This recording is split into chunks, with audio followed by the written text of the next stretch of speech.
When one bullet changes everything, the waitress saves the Mafia boss's life. One bullet. One hasty decision, and Lyra Vale's life shattered in an instant. She was just a poor waitress struggling to make ends meet in the crime-ridden city of Blackwater. But tonight, as gunfire erupted in a crowded restaurant, she did the most foolish thing her life had ever done. Threw herself into the crossfire and into Damien Moretti, the city's most feared Mafia boss. Now she owes blood, and he won't let her go. Follow this story to the end, like, and comment where you're watching from so I know how far this story has come. Now, let's begin. The rain came down like nails against concrete. Lyra Vale's shoulders ached from carrying trays for 9 hours straight, her feet screaming inside cheap sneakers that should have been replaced 2 months ago. The Thursday night crowd at Lombardi's Italian restaurant pressed around her. Couples celebrating anniversaries, businessmen drowning their stress in overpriced wine, tourists snapping photos of pasta they'd barely touch. She was invisible to all of them, just another body weaving between tables, collecting plates, forcing smiles that never reached her eyes. 24 years old and already feeling ancient, exhausted down to her bones. Her apartment was 3 months behind on rent. Her phone had 17 missed calls from the landlord. The electric bill sat unopened in her purse because she couldn't afford to see the final notice. But she kept moving, kept smiling, kept pretending the weight pressing down on her chest didn't exist. Miss? We've been waiting 15 minutes for our check. Lyra turned, the practiced apology already forming on her lips. I'm so sorry. I'll get that for you right. The restaurant doors crashed open. The sound cut through every conversation like a blade through silk. Forks froze halfway to mouths. Wine glasses stopped mid-pour. Even the kitchen noise seemed to die. 3 men stepped inside first. They wore black suits that fit too well. Their eyes moved across the room with mechanical precision, cataloging exits, counting faces, measuring threats. One touched his ear, speaking into a communication device Lyra couldn't see. Another positioned himself near the kitchen entrance. The third remained by the door. Then he walked in. Damien Moretti. Lyra had never seen him before, but she knew. Everyone in Blackwater City knew what he looked like, even if they'd never met him. His face appeared in newspaper shadows, in whispered conversations, in the trembling voices of people who owed money they couldn't pay. He was the king of everything dark in this city. Tall, maybe 6'2", tailored black coat that probably cost more than Lyra's entire year of salary. Dark hair pushed back from a face that belonged in Renaissance paintings. Sharp cheekbones, strong jaw, lips that looked like they'd forgotten how to smile years ago. But it was his eyes that made Lyra's breath catch in her throat. Cold, calculating, utterly devoid of mercy. A silver watch glinted on his wrist as he unbuttoned his coat. His movements were slow, deliberate, like a predator that knew nothing in this room could threaten him. The restaurant manager appeared from nowhere, his face pale, hands shaking as he gestured toward the private dining room in the back. Mr. Moretti, everything is prepared exactly as you requested. If you'll follow me. Damien didn't acknowledge him.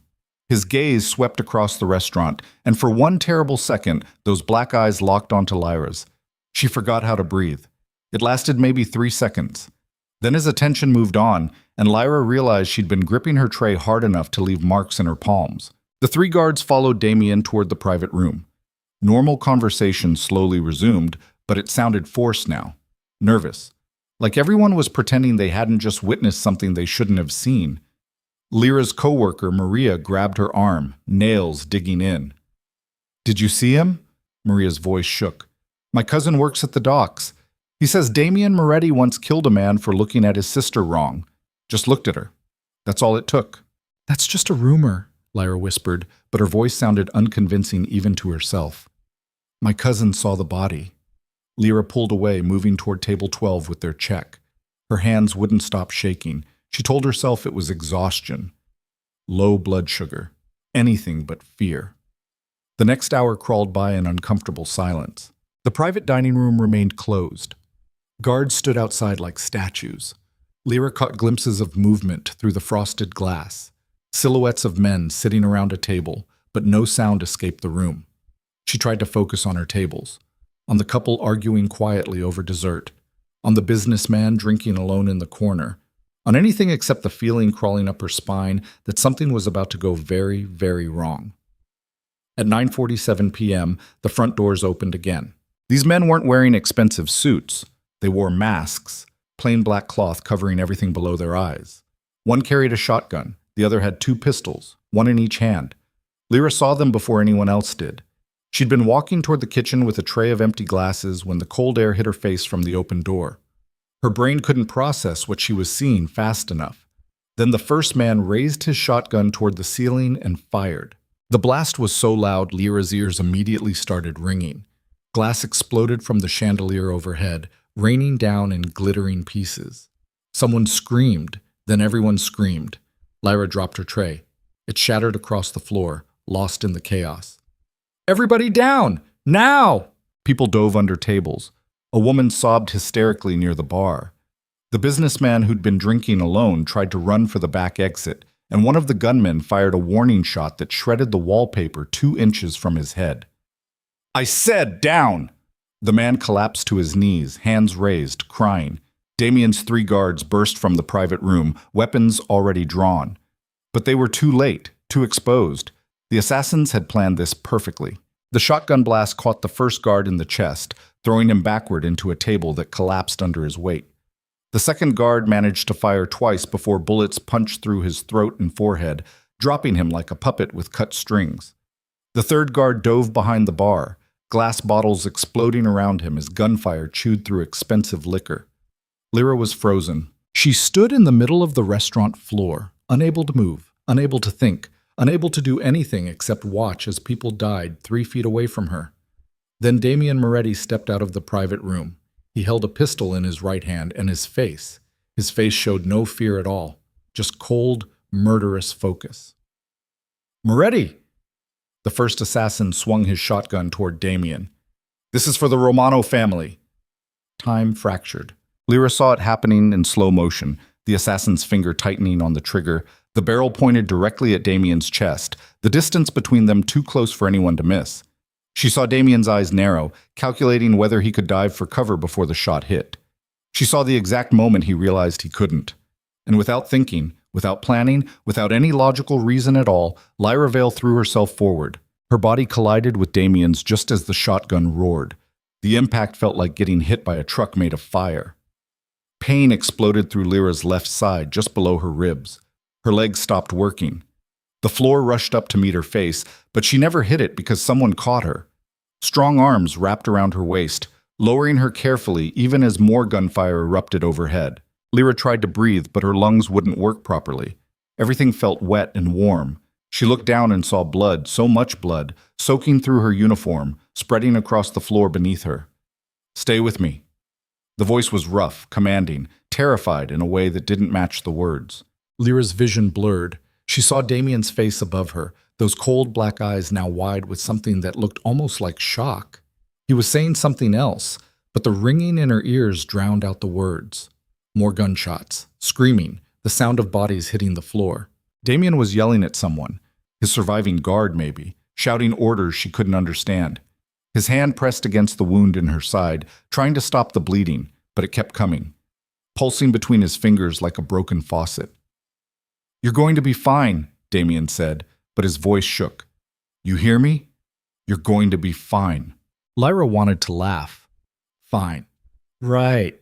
She was dying on the floor of a restaurant where she'd spent 9 hours serving overpriced pasta to people who never looked at her twice. But at least she'd saved someone, even if that someone was the most dangerous man in Blackwater City. Her vision went dark at the edges. The pain in her side faded to a distant throb. She heard sirens somewhere far away, but they were too late. Everything was too late. The last thing she felt before unconsciousness took her was Damien Moretti lifting her into his arms, holding her against his chest like she weighed nothing at all. And the last thing she heard was his voice, rough with emotion she didn't think men like him could feel. "I've got you. I swear to God, I've got you." Then the darkness swallowed everything. As much. Consciousness returned in pieces. First came the pain, a deep throbbing agony in her side that made breathing feel like swallowing broken glass. Then came the sounds.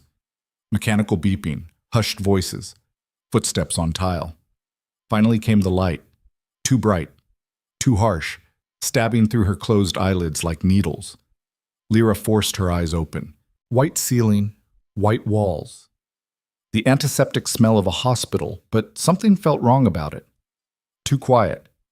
No intercom announcements. No sounds of nurses rushing past in the hallway. She tried to sit up and immediately regretted it.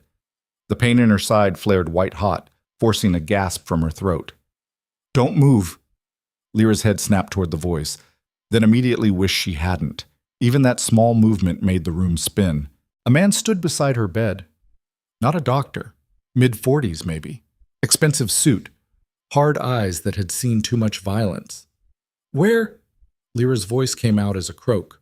Her throat felt like sandpaper. "Where am I?" "Safe." The man pulled up a chair, sitting down without breaking eye contact. "That's all you need to know right now. I need to know more than that." Lyra tried to sit up again, slower this time, biting back the pain. "I need to know. The restaurant. The shooting. Is everyone okay? Did anyone else?"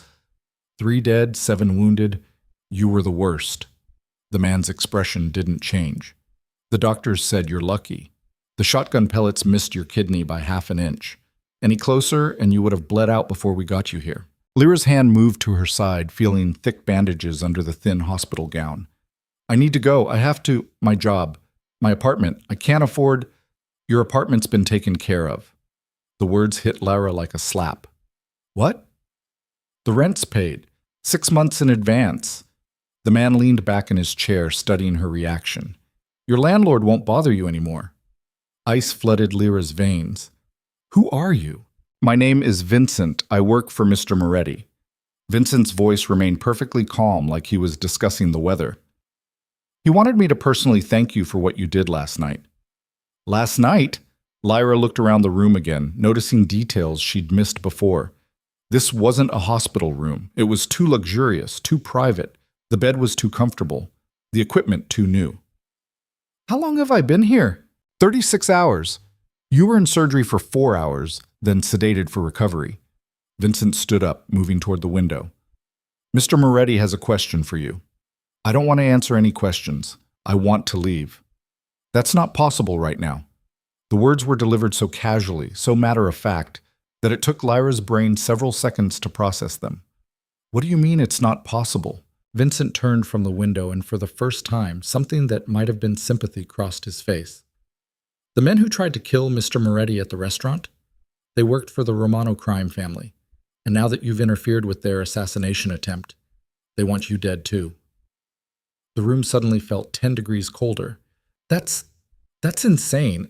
I'm nobody. I'm just a waitress. They don't even know who I am." "They know now." Vincent walked back to the chair but didn't sit. "Your face was captured on security cameras. Your name tag was visible. By the time the police arrived, the Romanos already had every detail about you. Where you live, where you work, your daily route home. If Mr. Moretti's men hadn't gotten to your apartment first, you'd be dead already." Lyra couldn't breathe. Her chest felt tight, compressed, like invisible hands were squeezing her ribs. "This isn't happening. This can't be happening." "I understand this is difficult to accept." "Difficult?" Lyra's voice rose, shrill with panic. "I saved someone's life and now I'm being told I can't leave? That I'm a target? This is insane!" The door opened. Damien Moretti stepped inside. He looked different than he had at the restaurant. No expensive coat, just dark slacks and a white shirt with the sleeves rolled up, revealing forearms marked with old scars. His hair was slightly disheveled, like he'd been running his hands through it, and his eyes, those cold, calculating eyes, looked exhausted. Vincent immediately moved toward the door. "I'll wait outside." "No." Damien's voice was quiet but absolute. "Stay, in case she tries to run." "I'm not running anywhere," Lyra snapped, but her voice shook. "I can barely sit up." Damien approached the bed slowly, like she was a wounded animal that might bolt. He pulled the chair closer and sat down, resting his elbows on his knees. For a long moment, he just looked at her.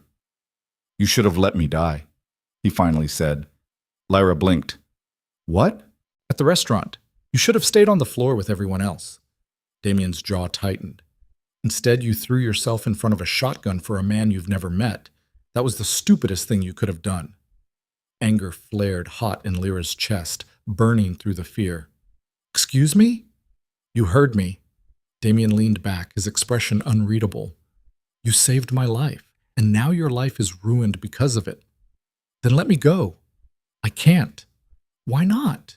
Because the Romanos won't stop until you're dead. Damien's voice remained steady, emotionless, like he was explaining simple mathematics. They've already sent men to your apartment 3 times. They've questioned your coworkers. They're watching your mother's house in Newark. Lyra's blood turned to ice. My mother is safe. We moved her to a secure location yesterday. She thinks she won a free spa vacation. She doesn't know what happened to you. You kidnapped my mother? Lyra tried to stand up, but the pain in her side forced her back down. You son of a... I saved your mother. Damien's voice hardened. The Romanos would have used her as leverage to draw you out. They would have hurt her in ways you can't imagine, just to make you suffer. So yes, I had my men take her somewhere safe without her knowledge. You're welcome. Lyra wanted to scream, to throw something, to do anything except sit in this bed feeling helpless and trapped. How long? Her voice came out barely above a whisper. How long what? How long do I have to stay here? Damien was quiet for a moment. Until the threat is eliminated. And when will that be? When I've killed every Romano soldier who saw your face that night. When I've buried their leadership 6 feet underground. When I've burned their organization to ashes. Damien stood up, buttoning his sleeves. Could be weeks. Could be months. I can't stay here for months. You don't have a choice. The finality in his voice made Lyra want to cry, or scream, or both. Where is here exactly? She looked around the room again, really seeing it this time. Floor-to-ceiling windows overlooking a city skyline. Expensive medical equipment. Armed guards she could now see through the partially open door. My penthouse. Damien walked toward the window, hands in his pockets. 63rd floor. Bulletproof glass. Guards on every entrance. The safest place in Blackwater City. This is kidnapping. This is protection. I didn't ask for protection. Damien turned to face her, and for the first time she saw something crack in his cold exterior. A flash of anger, maybe, or frustration. You think I wanted this? You think I wanted to be responsible for some waitress who decided to play hero? The word some waitress hit Lyra like a physical blow. Then let me go, she said quietly. Just let me disappear. I'll leave the city. Change my name. The Romanos will never find me. They'll find you in 48 hours. Maybe less. Damien crossed his arms.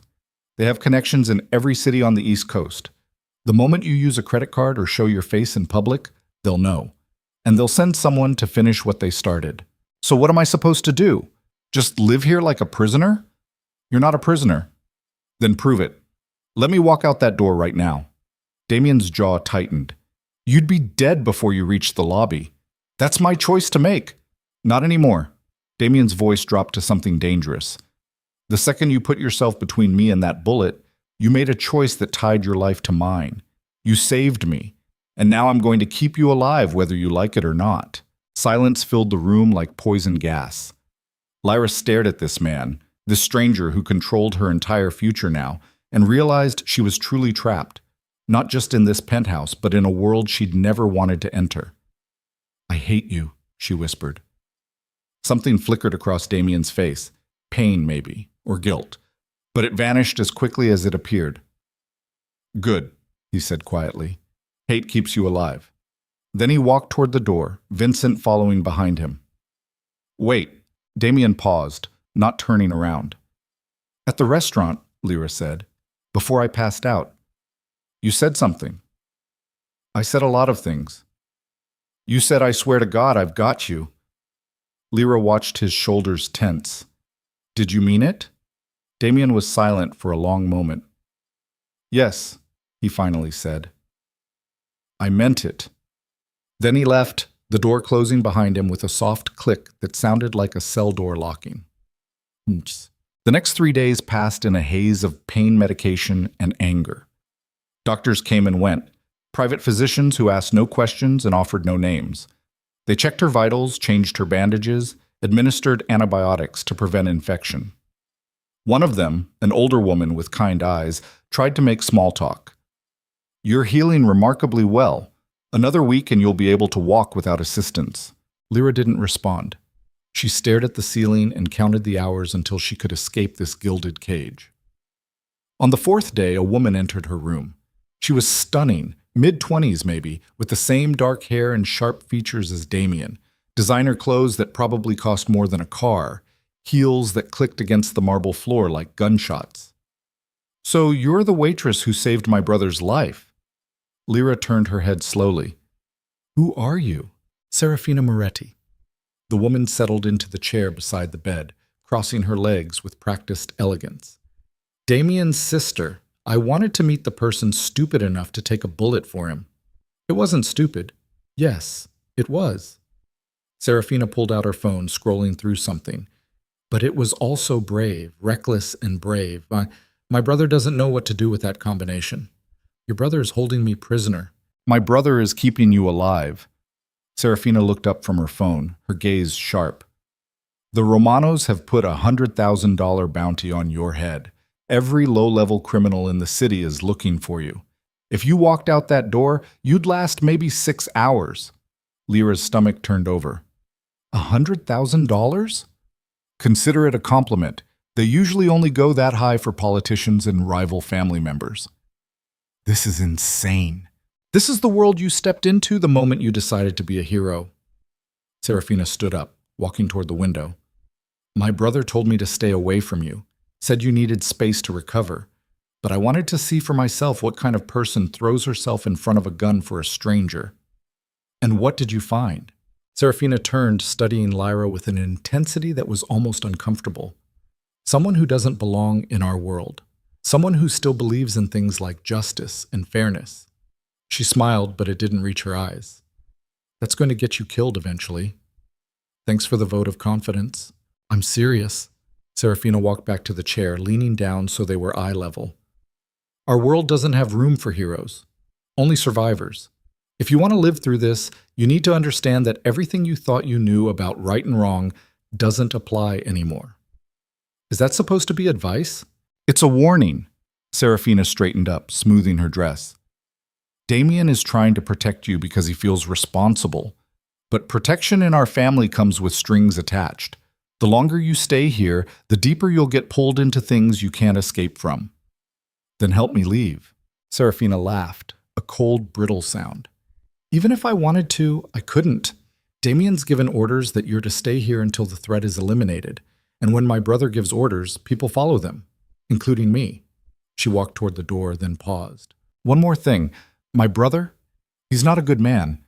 Don't make the mistake of thinking he is just because he's keeping you safe. The things he's done, the things he'll continue to do, they would make your skin crawl." Serafina's expression hardened. "So don't fall for him. Don't humanize him. And whatever you do, don't trust him." Then she left, leaving Lyra alone with her thoughts. On the 5th day, Lyra managed to stand on her own. The pain in her side had dulled to a constant ache, manageable with medication. She walked slowly around the room, testing her strength, feeling her body slowly knitting itself back together. A nurse, or maybe a guard, Lyra couldn't tell anymore, brought her real clothes. Soft pants, a loose sweater, socks and slippers. "Mr. Moretti thought you might want to move around," the woman said. "There's a living room down the hall if you want to leave your room. You're not a prisoner here." Lyra wanted to laugh at that obvious lie, but she didn't have the energy. After the woman left, Lyra slowly made her way to the door. She expected it to be locked. It wasn't. The hallway outside was ridiculous, all marble floors and expensive artwork and lighting that looked like it belonged in a museum. Guards stood at regular intervals, watching her with expressions that gave nothing away. Lyra walked slowly, one hand pressed against the wall for support. Her side throbbed with each step, but she refused to stop. She needed to see this place, needed to understand the cage she was trapped in. The living room was massive. Floor-to-ceiling windows overlooked the entire city. Leather furniture that probably cost more than Lyra's entire life. A bar stocked with liquor she couldn't pronounce. Bookshelves filled with first editions. And in the center of it all, standing by the window with a glass of whiskey in his hand, was Damien Moretti. He didn't turn around when she entered. "You should be resting." "I'm tired of resting." "Your body needs time to heal." "My body needs to get out of here." Lyra moved slowly toward the window, keeping her distance from him.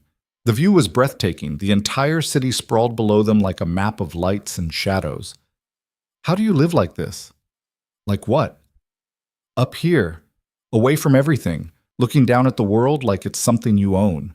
Damien took a sip of his whiskey. I don't look down at the world. I look at what I've built. Everything you see out there, the docks, the warehouses, half the businesses in the financial district, they answer to me in one way or another. That's not something to be proud of. I'm not proud. I'm realistic. Damien finally turned to face her. This city runs on money and power. I have both. That's not pride. It's fact. Lyra stared at him, this man who derailed her entire life. Serafina was right about you. What did my sister say? That you're not a good man. Something dark flickered across Damien's face. She's right. I'm not. Then why are you trying so hard to keep me alive? The question hung in the air between them. Damien set his glass down on the window ledge, his movements careful, controlled. Because you saved my life, and in my world that creates a debt I can't ignore. I don't want your debt. Too late. Damien walked toward her, stopping a few feet away, close enough that Lyra could see the exhaustion in his eyes, the tension in his jaw. You made a choice that night at the restaurant. Now I'm making mine. I'm going to keep you alive, eliminate the threat against you, and then you can go back to your normal life. That's the deal. And if I don't want that deal, you don't have a choice.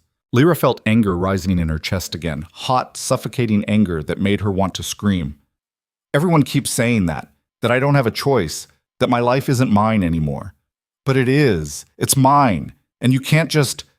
She tried to take a step forward, and her side exploded with pain. Her legs buckled.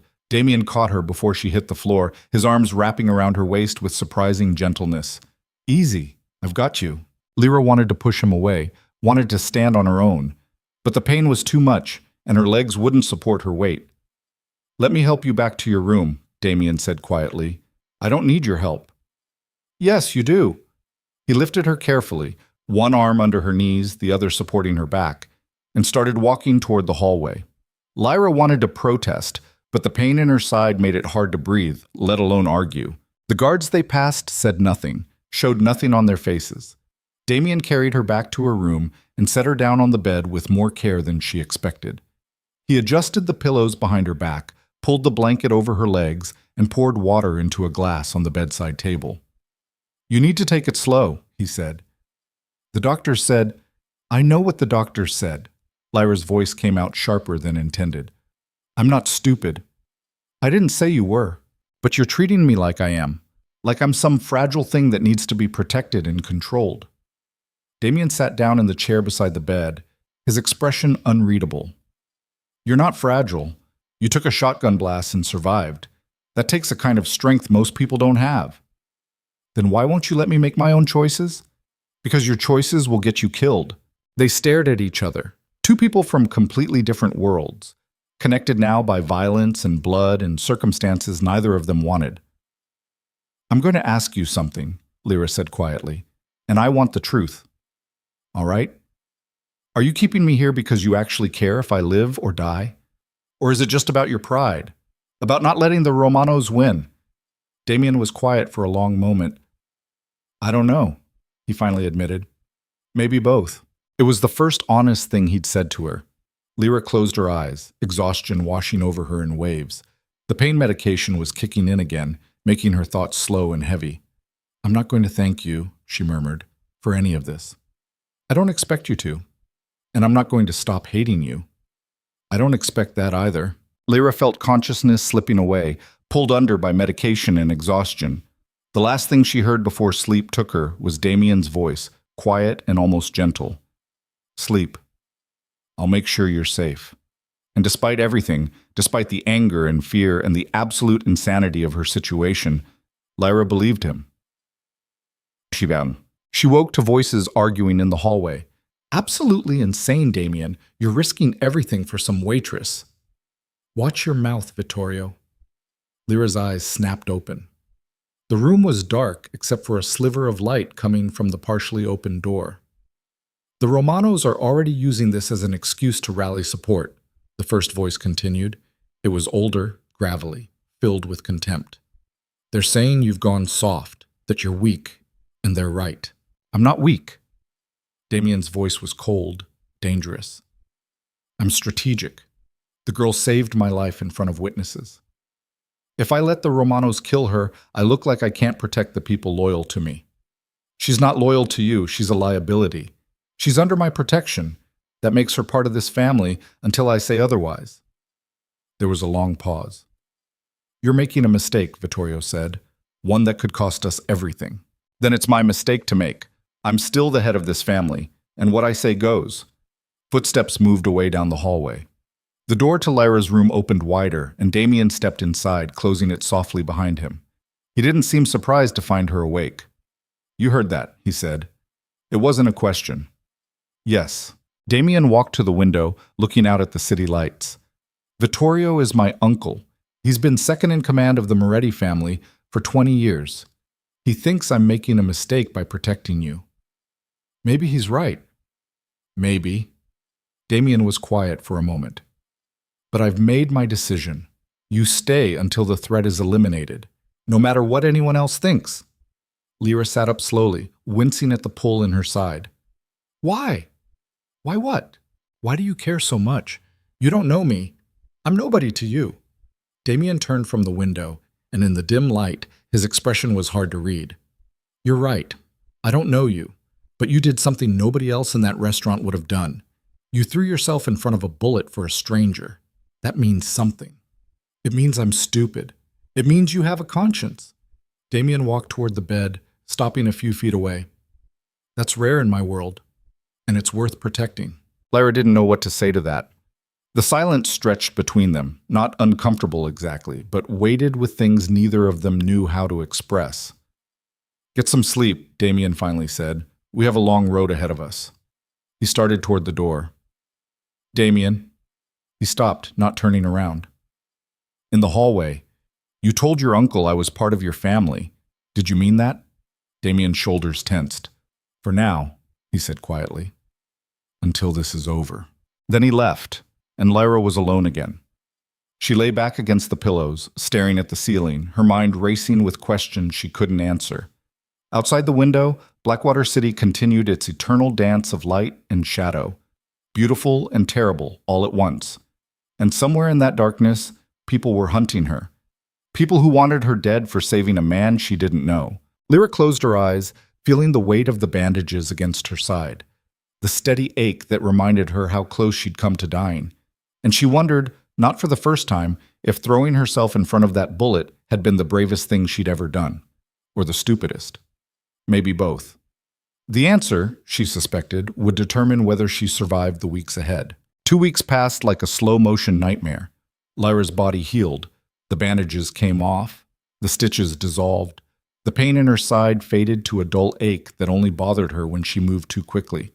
But the cage remained the same. She spent her days wandering the penthouse like a ghost, testing the boundaries of her prison. The living room. The library filled with books she couldn't focus on reading. The kitchen where private chefs prepared meals she barely touched. Always with guards watching from the corners, their faces blank, their eyes tracking her every movement. At night, she lay awake listening to the city far below, sirens wailing, distant voices, the pulse of life she was no longer part of. Damien came and went like a storm. Sometimes she wouldn't see him for days. Other times he'd appear without warning, checking on her recovery, asking questions she didn't want to answer. He never stayed long, never said more than necessary. But she felt his presence everywhere in this place. In the books left outside her door, thriller novels she'd mentioned liking once in passing. In the coffee that appeared on her nightstand each morning, prepared exactly how she preferred it even though she'd never told anyone. In the way the guards relaxed slightly whenever he was in the building, like his proximity made them feel safer. It unnerved her more than the guns ever could. On the 16th day of her captivity, she'd started counting, marking time like a prisoner should. Everything changed. Lyra was in the library, pretending to read, when raised voices echoed from down the hall. She recognized Damien's voice immediately. The other belonged to someone older, rougher. Vittorio. She set her book down and moved quietly toward the doorway. The guards didn't stop her. They never did anymore, as long as she stayed within the penthouse. Complete waste of resources, Vittorio was saying. We've got 6 men stationed here around the clock. Another dozen tracking Romano movements, all for some girl who means nothing to this family. She saved my life. Damien's voice was controlled, but Lyra heard the edge beneath it. That makes her family business. Bullshit! The sound of glass hitting wood, Vittorio setting down a drink hard enough to make a point. You're distracted, Damien. The Romanos are rebuilding their network, and you're playing bodyguard to a waitress. I'm handling the Romanos. By hiding in your tower, by delegating hits to Vincent while you babysit? Vittorio's voice rose. Your father would be ashamed. Silence. Lyra's breath caught. Even from down the hall, she felt the temperature drop. My father, Damien said quietly, is dead. I run this family now, and if you have a problem with how I do it, the door is right there. You think it's that simple? You think the other families aren't watching this, wondering if Damien Moretti has gone soft? Footsteps paced back and forth. The girl is a weakness, and weaknesses get exploited. Then I'll deal with it when it happens. You can't see what's right in front of you. Vittorio's voice turned almost pleading. She's not one of us. She'll never be one of us. And the longer you keep her here, the more ammunition you give our enemies. This conversation is over. Damien, I said it's over. More footsteps. A door slamming. Lyra pressed herself against the wall, heart pounding. She waited until she heard Vittorio's heavy footsteps fade down the opposite hallway before she moved. When she emerged from the library, Damien was standing by the floor-to-ceiling windows in the main living area, hands in his pockets, shoulders tense. He didn't turn around when she approached. How much did you hear? Enough. Lyra stopped a few feet behind him. He's right, you know. About what? About me being a weakness, a distraction. She crossed her arms, suddenly cold despite the temperature-controlled air. You should let me go. We've had this conversation. We've had a lot of conversations. None of them changed the fact that I'm still trapped here. Damien finally turned to face her. He looked exhausted, dark circles under his eyes, jaw tight with tension, shirt slightly wrinkled like he'd been wearing it for too long. You're not trapped. You're protected. Same thing from where I'm standing. No, it's not. Damien walked toward the bar, pouring himself 2 fingers of whiskey. Trapped means you have no options. Protected means you stay alive long enough to have options later. And when exactly is later? When the threat is eliminated. You keep saying that. Lyra followed him to the bar, her frustration finally boiling over. But what does that actually mean? Kill every Romano? Burn down their entire operation? How many people have to die before I'm allowed to leave? Damien downed the whiskey in one swallow. As many as it takes. The casualness of it, the cold, matter-of-fact way he said it, made Lyra's skin crawl. You're insane. I'm practical. Damien set the glass down. The Romanos declared war the moment they walked into that restaurant. Your involvement doesn't change that. It just added another name to their list. My name. Yes. Because of you. Because of your choice. Damien's eyes hardened. I didn't ask you to take that bullet. I didn't ask you to throw yourself in front of a shotgun. You did that on your own. I saved your life, and now I'm saving yours. Damien's voice rose for the first time since she'd met him. Do you think I want this? Do you think I want to be responsible for some stranger who decided to play hero? This is just as much a prison for me as it is for you. The words hit Lyra like a slap. They stared at each other across the bar. 2 people trapped in circumstances neither of them wanted, bound together by violence and blood and choices they couldn't take back. Then let me go, Lyra said quietly. Just give me money and a new identity and let me disappear. You'll never hear from me again. You'd last a week, maybe less. That's not your decision to make. Yes, it is. Damien leaned against the bar, studying her with those cold, calculating eyes. Because the second you walk out that door, you become a loose end. And the Romanos aren't the only ones who eliminate loose ends. The implication hung in the air like smoke. Are you threatening me? I'm telling you the reality of the situation. Damien's voice softened slightly. In my world, there are only 2 options. You're either inside the family or you're a potential threat. There's no middle ground, no neutral territory, and right now, you're inside whether you like it or not. Lyra felt her hands shaking. She pressed them flat against the bar to hide it. I didn't ask for this. Neither did I. Then why not just... Lyra stopped herself, but Damien caught it anyway. Just what? Kill you? He laughed, a harsh, bitter sound. That would solve everything, wouldn't it? One less complication, one less weakness for Vittorio to throw in my face. I didn't mean, yes, you did. Damien walked around the bar, pouring another drink. And you're right, it would be the smart move, the practical move. But I can't do it. Why not? He drank, not answering. The silence stretched between them until Lyra couldn't stand it anymore. Your uncle is wrong about one thing, she said quietly. Damien looked up. What's that? You're not weak for keeping me alive. You're weak for caring what he thinks about it. Something flickered across Damien's face. Surprise, maybe, or in anger. Then it was gone, replaced by that cold mask he wore so well. Get some rest, he said, turning back to the window. We have visitors tomorrow. What kind of visitors? Family. The way he said it made it sound like a threat.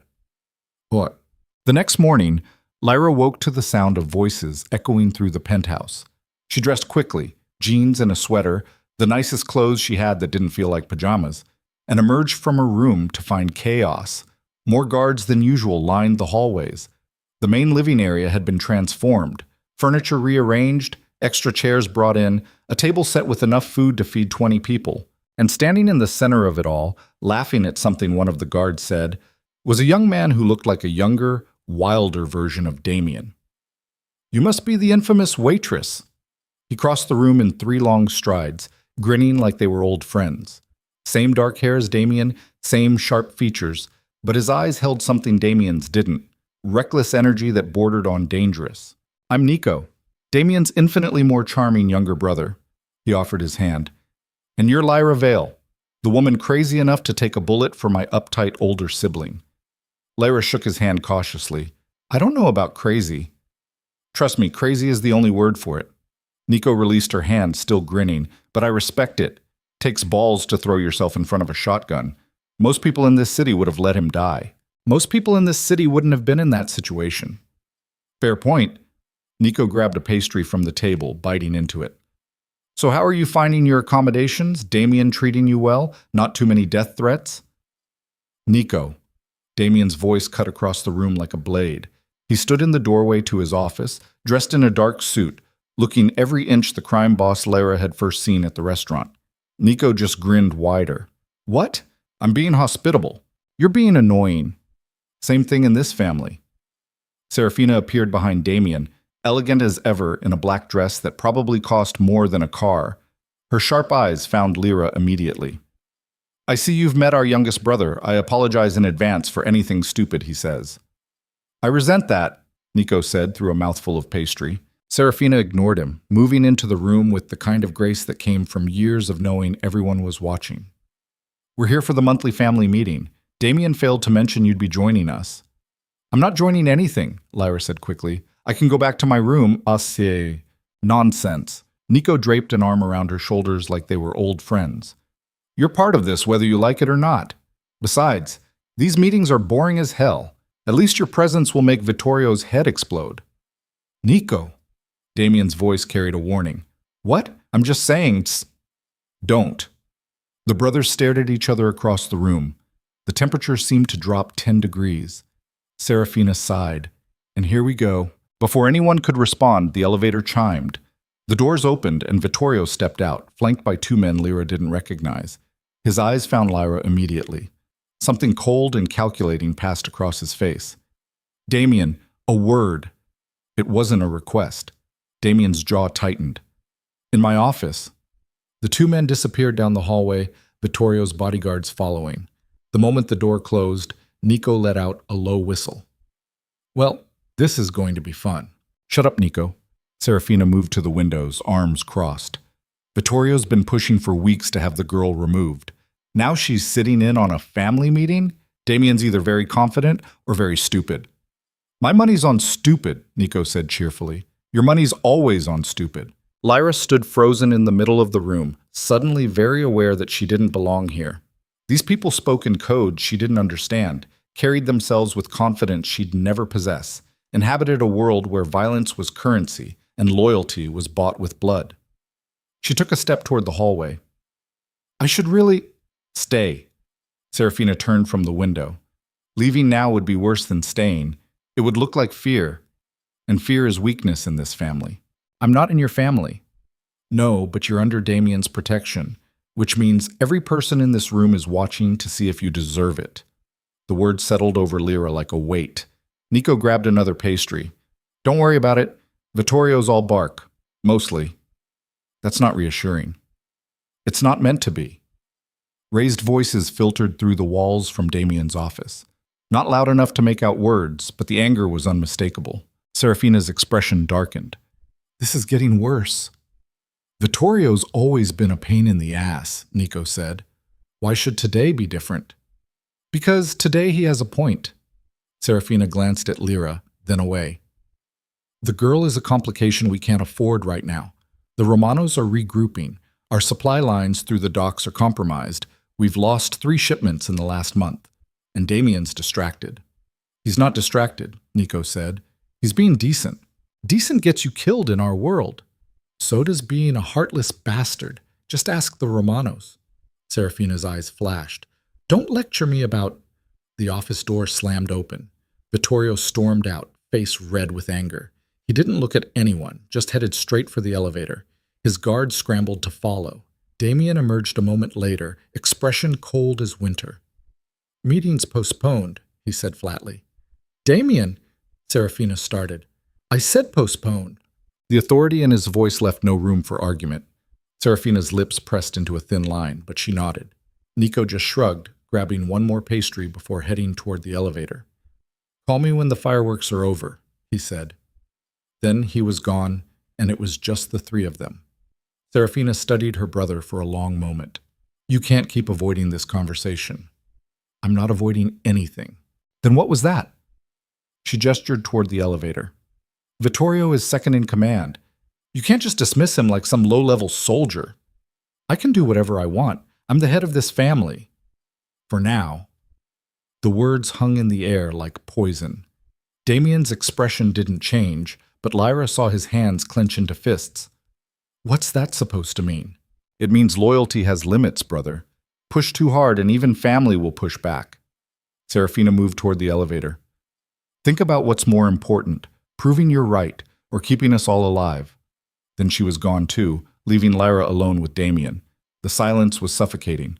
Damien walked to the bar, pouring a drink with movements that were just a little too controlled, a little too careful. You should eat something, he said without turning around.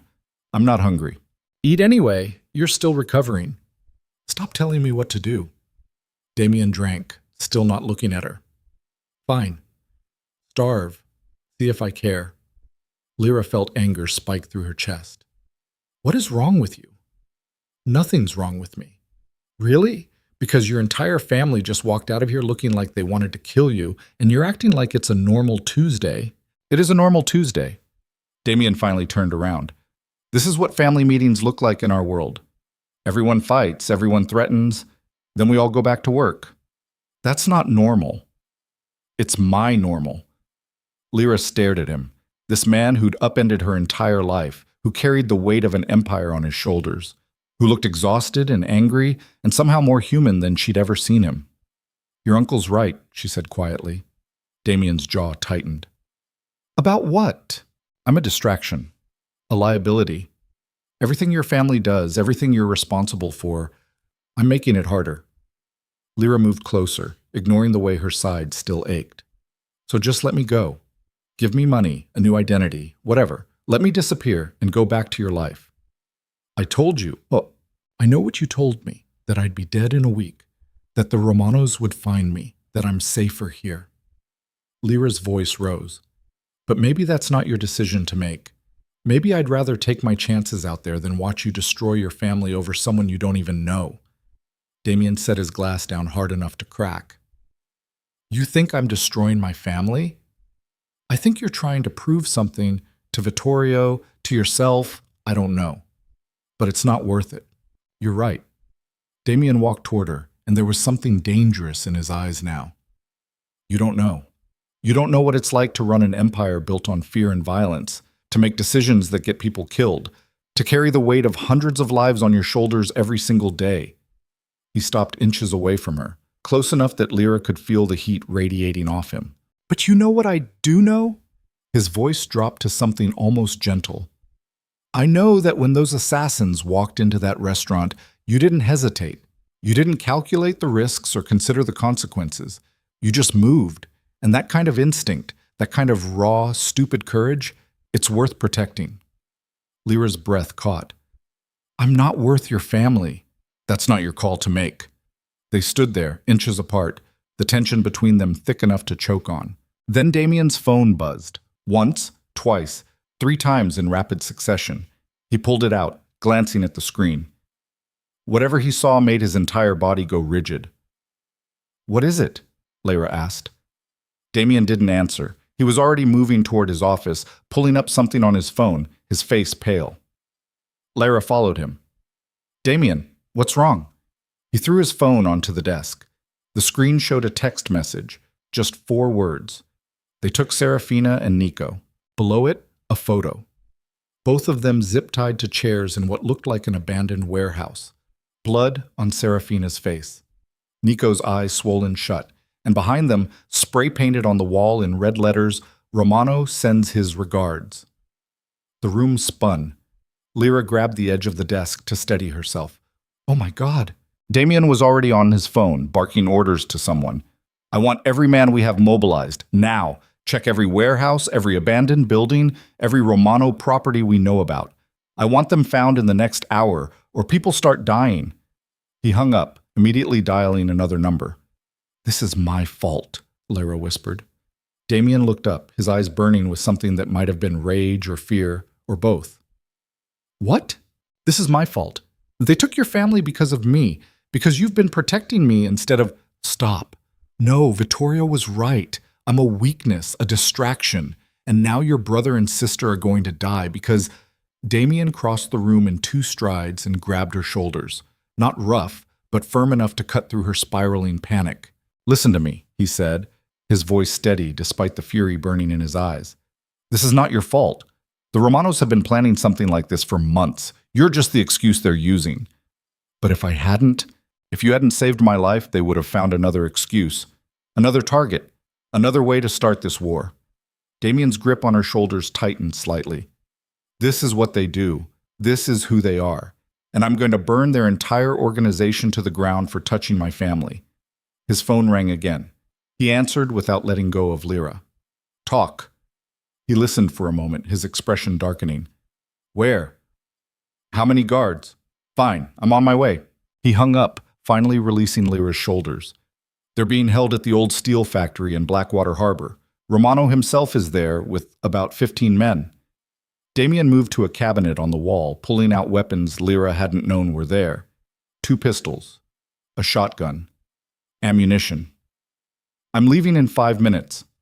Wait. Lyra's heart hammered against her ribs. You're going alone? I'm taking Vincent and 6 of my best men. Against 15? I've had worse odds. Lyra watched him load the weapons with practiced efficiency, his movements sharp and precise.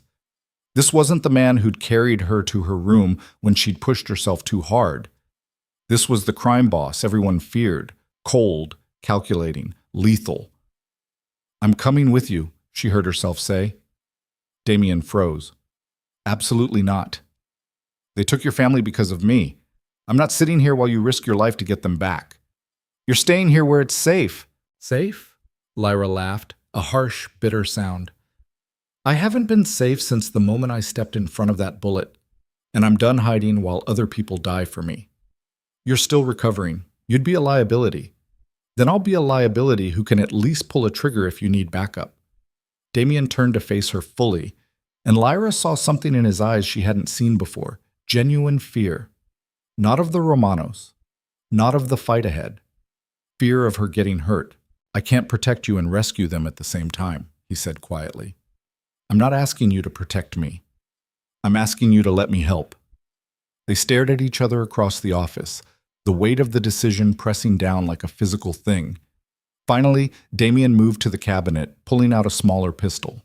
He checked it, then held it out to her. Do you know how to use this? Lyra took it, feeling the cold weight of metal in her palm. My father took me to a range a few times when I was younger. That's not the same as using it in a firefight. I know. Damien studied her for a long moment. If I tell you to run, you run. No questions, no heroics, you understand? Yes. And if something happens to me, if I go down, you get out. You don't try to help. You don't try to save anyone. You just run and you don't look back. Damien, promise me. The intensity in his voice made Lyra's throat tight. I promise. He nodded, then moved back to gathering weapons.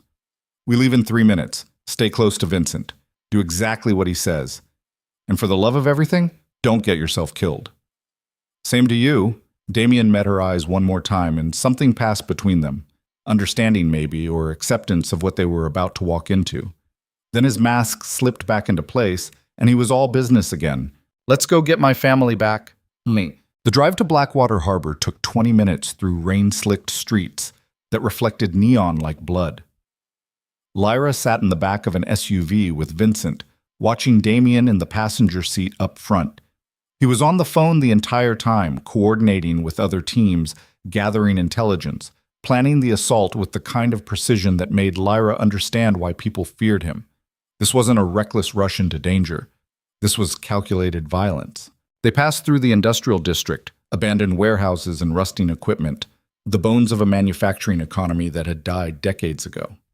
The steel factory loomed ahead, a massive structure of corrugated metal and broken windows, dark except for a few lights flickering on the ground floor.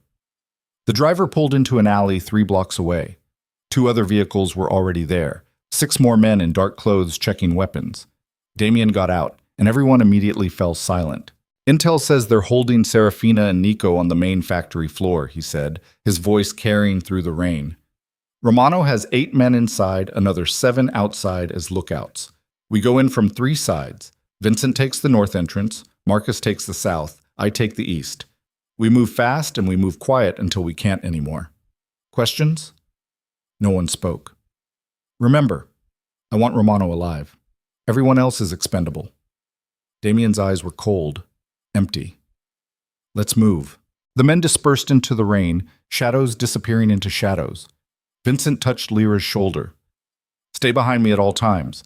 If bullets start flying, get behind cover and stay there. Understand? Lyra nodded, her heart pounding so hard she thought it might break through her ribs. They moved through the darkness, 11 people dressed in black, armed and silent, advancing on the factory like predators stalking prey. The rain muffled their footsteps. Lightning flickered overhead, briefly illuminating the massive structure ahead. Lyra's hands shook. She gripped the pistol tighter, trying to control her breathing. Her side ached where the wound was still healing, but adrenaline burned through the pain. They reached the east entrance, a rusted door hanging off its hinges. Damien held up a fist. Everyone stopped. He pulled out his phone, typing something quickly. A moment later, 2 brief vibrations confirmed the other teams were in position. Damien drew his weapon, chambered around, then looked back at his men. No words, just a nod. Then they were moving. The interior of the factory was a maze of rusting equipment and broken catwalks. Their footsteps echoed despite their attempts at silence. Somewhere ahead, Lyra heard voices, casual conversation, laughter even. The Romanos didn't think anyone would find them this quickly. They were wrong. Damien led them through the darkness, moving with absolute confidence even though Lyra couldn't see more than 10 feet ahead. They climbed a metal staircase that groaned under their weight, reached a catwalk overlooking the main floor. And there they were, Serafina and Nico still zip-tied to chairs in the center of the floor. Serafina's head hung forward, either unconscious or close to it. Nico was awake, his face bloody, trying to say something to the man circling him. Alessio Romano. He was older than Lyra expected, 50 maybe, with gray hair and expensive clothes that seemed out of place in this ruin. He held a gun casually, like it was an extension of his hand. Telling you, Moretti won't come, Romano was saying. He's too smart for that. He'll send his men, sure, but he won't risk himself for you two. You don't know my brother, Nico rasped through what sounded like broken teeth. I know he's been distracted lately. Heard he's been playing house with some waitress. Romano laughed. Damien Moretti, gone soft over a girl. Never thought I'd see the day. Damien's jaw clenched so tight, Lyra heard his teeth grind. He raised his weapon, aiming carefully at one of the guards. Then everything happened at once. Gunfire erupted from 3 sides of the factory. Romano's guards went down before they could even raise their weapons. Glass shattered. Metal pinged as bullets ricocheted off equipment. Romano dove behind a concrete pillar, returning fire wildly. Damien was already moving, running along the catwalk toward a staircase that led down to the main floor. Vincent and the others followed, laying down covering fire. Lyra pressed herself against the catwalk railing, her pistol raised but shaking too badly to aim. The noise was deafening, gunshots echoing off metal walls, men shouting, the sound of bodies hitting concrete. A Romano soldier appeared below her, raising his weapon toward Damien's back. Lyra didn't think. She aimed and pulled the trigger. The recoil nearly knocked the gun from her hand. The shot went wide, missing the soldier but close enough to make him dive for cover, close enough to alert him to her presence. He swung his weapon up toward the catwalk. "Down!" Vincent's voice roared behind her.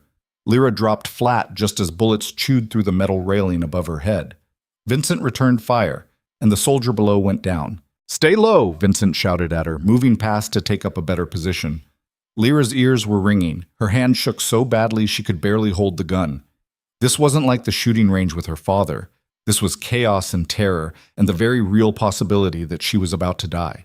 Below, Damien had reached Serafina and Nico. He was cutting through their zip ties with a knife, checking them for injuries, his movements efficient despite the gunfire still echoing through the factory. Then Romano emerged from behind the pillar, his gun aimed directly at Damien's head. "Damien!" Lyra screamed. Everything slowed down. Damien started to turn, but he was too far away, too exposed, Romano's finger already tightening on the trigger. And without thinking, without planning, without any regard for her own safety, Lyra raised her pistol and fired. The shot caught Romano in the shoulder, spinning him around, his own shot going wide and punching through empty air where Damien's head had been. Damien moved like lightning, closing the distance and slamming Romano against the concrete pillar hard enough to crack bone. "You're done," Damien growled, pressing his gun under Romano's chin. But Lyra wasn't watching anymore. Because pain exploded through her side, the old wound tearing open, blood soaking through her shirt, her legs giving out beneath her. She hit the catwalk hard, the pistol clattering away from her numb fingers. Vincent was shouting something, footsteps pounded toward her. And through the ringing in her ears, through the pain and the fear and the absolute certainty that she'd just made the stupidest decision of her life a second time, Lyra heard Damien's voice, raw, terrified, completely broken. "Lyra!"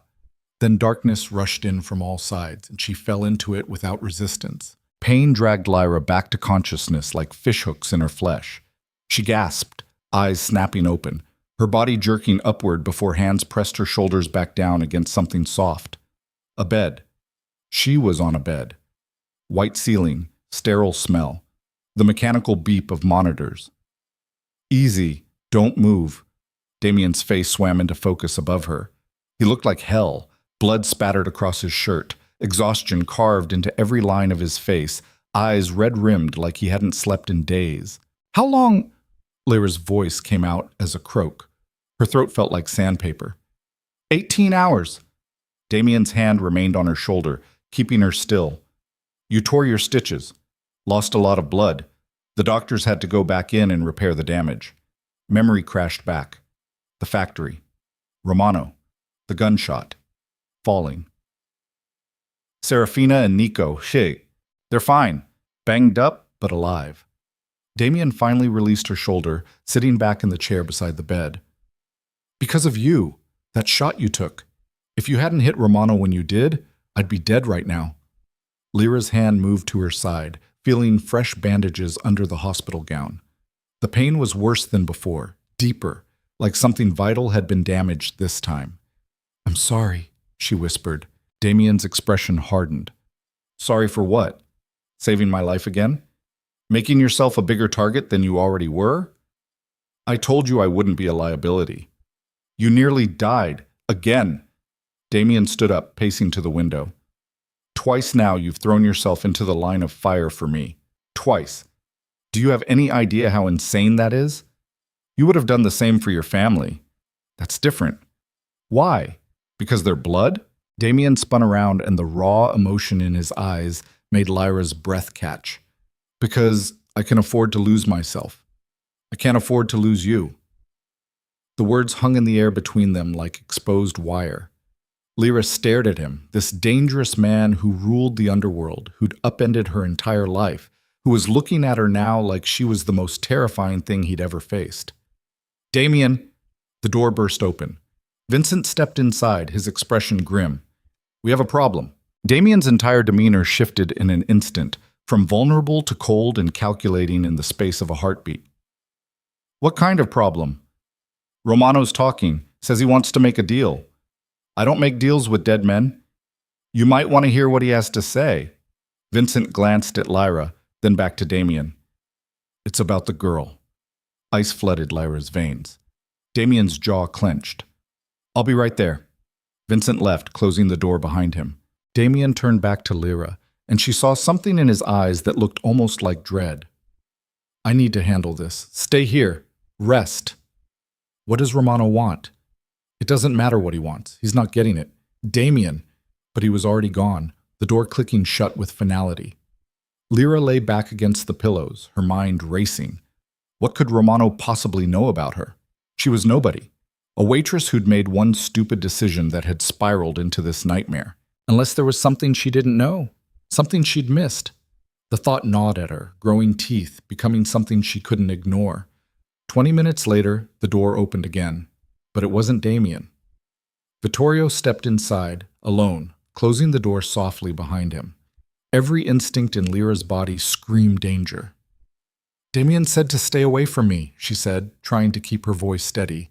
My nephew says a lot of things. Vittorio walked to the chair Damien had vacated, sitting down with the casual confidence of a man who feared nothing. But he's not here right now, and you and I need to have a conversation. I don't have anything to say to you. No, but you need to listen. Vittorio leaned forward, elbows on his knees. Do you know what Romano told Damien downstairs? Lyra's heart hammered against her ribs. No. He said you're not who you think you are. The words made no sense. Lyra shook her head. What's that supposed to mean? It means your father, the man who raised you, the man who took you to shooting ranges and taught you how to handle a gun. He wasn't just some ordinary working-class man. Vittorio's eyes were cold, calculating. He was one of ours, a soldier in the Moretti organization for 15 years before he died. The room tilted. That's insane. My father worked in construction. He was a front, a cover. Vittorio pulled out his phone, swiping through something before holding it out to her. Look familiar? The photo showed a younger man, maybe 30, standing beside someone who looked like a younger version of Damien's father. Both men were smiling, arms around each other's shoulders, brothers in everything but blood. The younger man was her father. Lyra's hands started shaking. No, that's not... He never said anything about... Of course he didn't. He left the family when you were 5 years old, made a deal with Damien's father. He'd disappear, take you far away from this world, and in exchange, we'd never come looking for him. Vittorio took his phone back. But blood has a way of pulling you back in. And when you threw yourself in front of that bullet to save Damien, you weren't being a hero. You were following instinct, the same instinct that kept your father alive for 15 years in this business. Lyra couldn't breathe. The walls were closing in, crushing her chest, making it impossible to think. Why are you telling me this? Because Damien doesn't know. He thinks you're some innocent waitress who stumbled into our world by accident. Vittorio stood up, buttoning his jacket. But you're not innocent. You're one of us. You've always been one of us. And now Romano knows it too. What does that mean? It means the bounty on your head just tripled, because you're not just some random girl anymore. You're the daughter of Thomas Vale, one of the best soldiers this family ever had, and that makes you valuable. Vittorio moved toward the door. Romano wants to trade you for safe passage out of the city. Says if Damien doesn't hand you over by midnight, he'll release your father's service record to every rival family on the East Coast. Make you a target for everyone. Damien would never... Damien would do whatever it takes to protect this family. And right now you're threatening everything he's built. Vittorio opened the door. I'm telling you this as a courtesy, because unlike my nephew, I understand that sometimes the kindest thing you can do is let someone know when they're about to be sacrificed." Then he left. Lyra sat in the bed, her entire world fracturing like glass under pressure. Her father, a mobster, a killer. Everything she thought she knew about her childhood was a lie. The door opened again. Damien stepped inside, and the look on his face told her he knew. "How much did Vittorio tell you?" His voice was carefully neutral. "Enough." Lyra's hands clenched in the blankets. "Is it true? Was my father—" "Yes." Damien moved to the window, staring out at the city. "Thomas Vale, one of my father's most trusted soldiers. He left the family 18 years ago, disappeared with you and your mother. We always wondered where he went. And you didn't think to tell me?" "I didn't know until Romano said something. I had Vincent pull the old records." Damien turned to face her. "Your father did things, terrible things, for this family. Things you should never have to know about." "But I need to know." Lyra's voice rose. "Because apparently everyone except me knows who I really am, what I come from. You come from a man who loved you enough to leave this world behind, to give you a normal life." Damien's expression softened slightly. "That's all that matters." "No, what matters is that Romano is using this information to blackmail you. What matters is that I'm even more of a liability now than I was before." Lyra forced herself to sit up straighter, ignoring the pain in her side. What did he ask for? Damien's silence was answer enough. "He wants you to trade me," Lyra said quietly. "Doesn't he?" "It doesn't matter what he wants." "Damien, I said it doesn't matter." His voice hardened. "I'm not handing you over to that bastard. Not now, not ever. Even if it means destroying your family. My family will survive." "Will it?" Lyra gestured weakly around the room. "Vittorio already thinks I'm a weakness. Serafina said I'm a complication. Now Romano's threatening to expose my father's history to every rival organization. How long before the other families start circling? How long before someone decides that killing you and taking over is easier than dealing with your divided loyalties?" Damien crossed the room in 3 strides, bracing his hands on either side of her bed. "Stop." "Stop what?" "Telling you the truth. Stop trying to sacrifice yourself for me." His eyes burned with intensity. "You've done it twice with bullets. You're not doing it again with this. Then what's your plan? Keep me locked in here forever while the world burns down around us?" "If that's what it takes." They stared at each other, and Lyra saw the truth in his eyes. He meant it. He would watch his empire crumble before he'd let her go, and that terrified her more than any gun ever could. "You can't save me and your family," she said quietly. "Eventually, you'll have to choose." "I've already chosen." The certainty in his voice should have been comforting. Instead, it felt like a noose tightening. Before Lyra could respond, Vincent appeared in the doorway again. His expression was worse than before, pale, drawn, like he'd just witnessed something horrible. "Damien, you need to come downstairs, now." "What happened?" You need to see this." Damien straightened, studying Vincent's face. Whatever he saw there made his entire body go rigid. "Stay here," he told Lyra. "No matter what you hear, stay in this room." Then he was gone, Vincent following close behind. Lyra sat in the bed, her heart pounding, every instinct screaming that something was very, very wrong. Minutes crawled by like hours. Then she heard it, a single gunshot echoing through the building, followed by shouting. Lyra's body moved before her mind could catch up. She swung her legs out of bed, biting back a scream as pain tore through her side. The IV in her arm pulled taut. She yanked it out, blood dripping down her forearm. She had to know what was happening. The hallway outside was empty. No guards, no Vincent, no one. That alone made her skin crawl. Damien never left her unprotected. Lyra moved slowly, one hand pressed against the wall for support, following the sound of voices toward the main living area. The scene she found made her blood turn to ice. Damien stood in the center of the room, his gun aimed at someone on their knees before him. Vittorio. Blood dripped from Vittorio's mouth, his hands zip-tied behind his back. Around them, at least a dozen armed men stood with weapons drawn, but half of them had their guns pointed at Damien. "Put the gun down, nephew." Vittorio's voice was steady despite the blood. "You don't want to do this. You betrayed me." Damien's hand didn't waver. You've been feeding information to the Romanos for months. The missing shipments, the compromised supply lines, all of it was you. I was trying to save this family from your stupidity. Vittorio spat blood onto the floor. You're weak, Damien. Soft. Your father would be ashamed of what you've become. My father is dead because of men like you. Men who value power over loyalty. Loyalty? Vittorio laughed, a harsh, bitter sound. You want to talk about loyalty? You've put this entire organization at risk for some girl. A girl whose father betrayed us, whose existence threatens everything we've built. That's not loyalty. That's obsession. Damien's finger tightened on the trigger. Damien, don't. Serafina stepped forward from the side of the room. Her face was bruised from the kidnapping, but her voice was steady. If you kill him, half the men in this room will turn on you. You can see them. Look at their faces. Lyra's eyes swept the room. Serafina was right.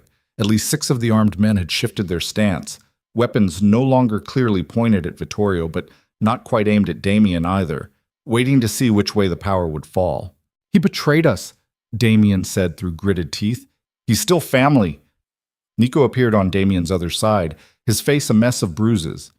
And killing family in front of witnesses splits this organization in half. Is that what you want?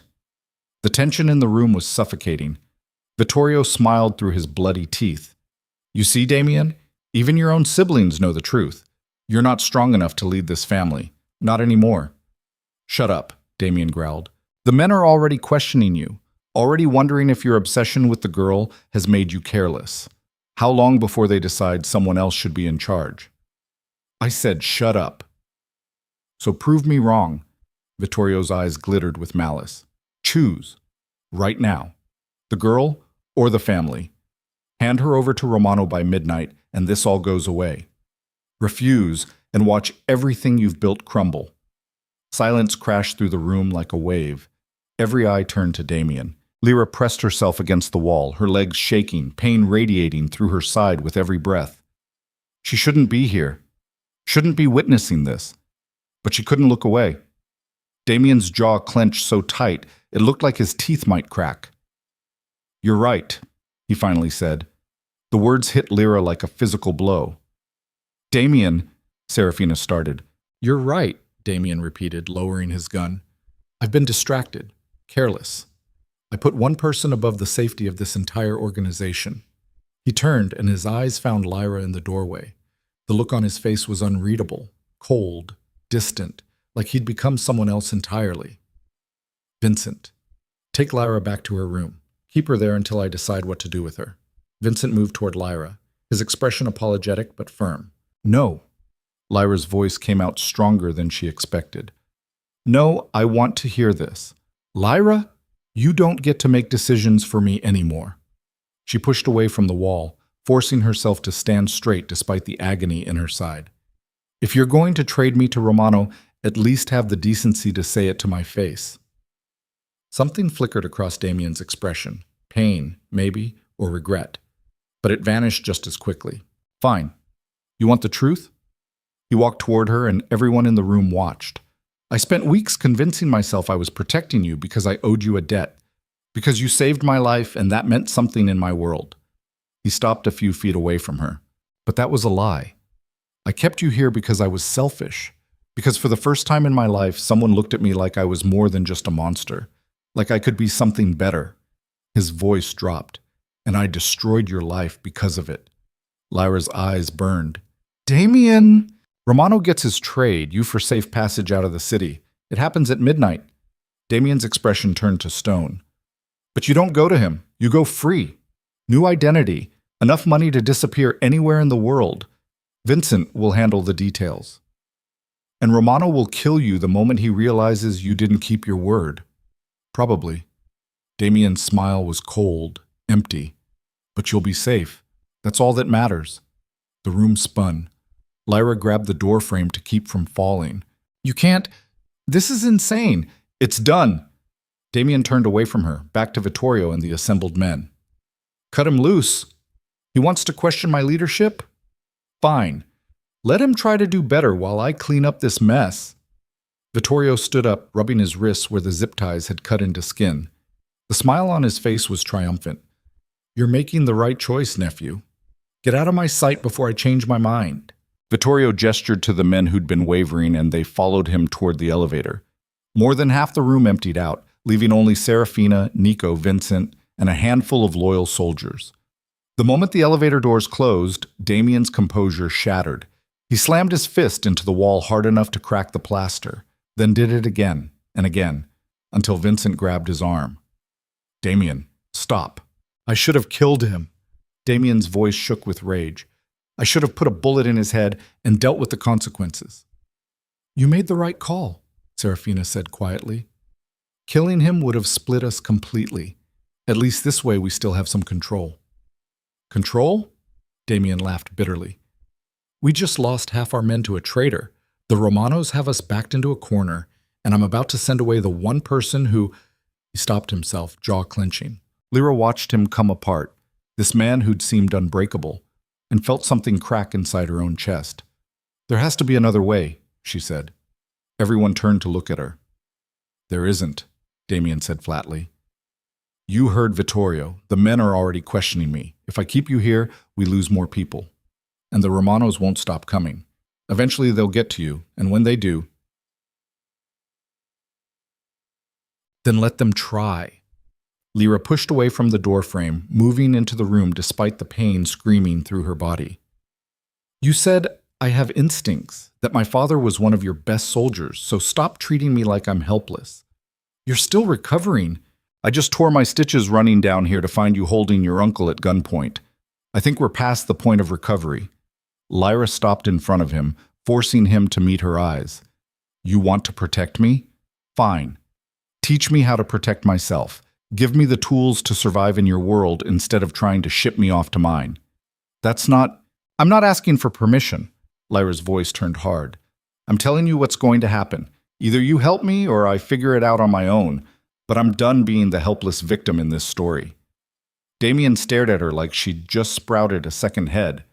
Serafina made a sound that might have been a laugh. I like her. She's insane, Nico said. But yeah, I like her too. This is a bad idea.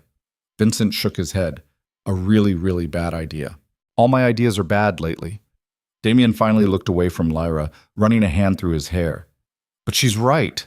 Sending her away doesn't solve anything. Romano will just keep hunting her. And Vittorio— His expression darkened. Vittorio needs to be dealt with permanently. You can't move against him yet, Serafina warned. Not until we know which men are still loyal.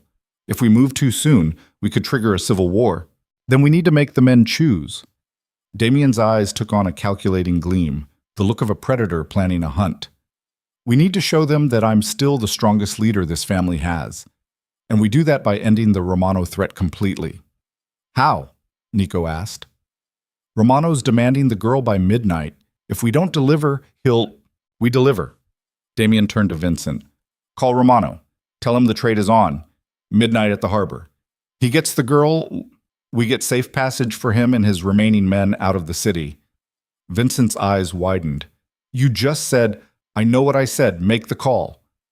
Vincent hesitated, then pulled out his phone and stepped away. Lyra's stomach dropped. Wait, you're actually going through with it? No. Damien's smile was cold and deadly. I'm setting a trap. Romano thinks he's won. Thinks I'm desperate enough to hand you over to save face with my own men. But what he doesn't know is that the moment he shows up at that harbor, he'll be surrounded by every loyal soldier I have left.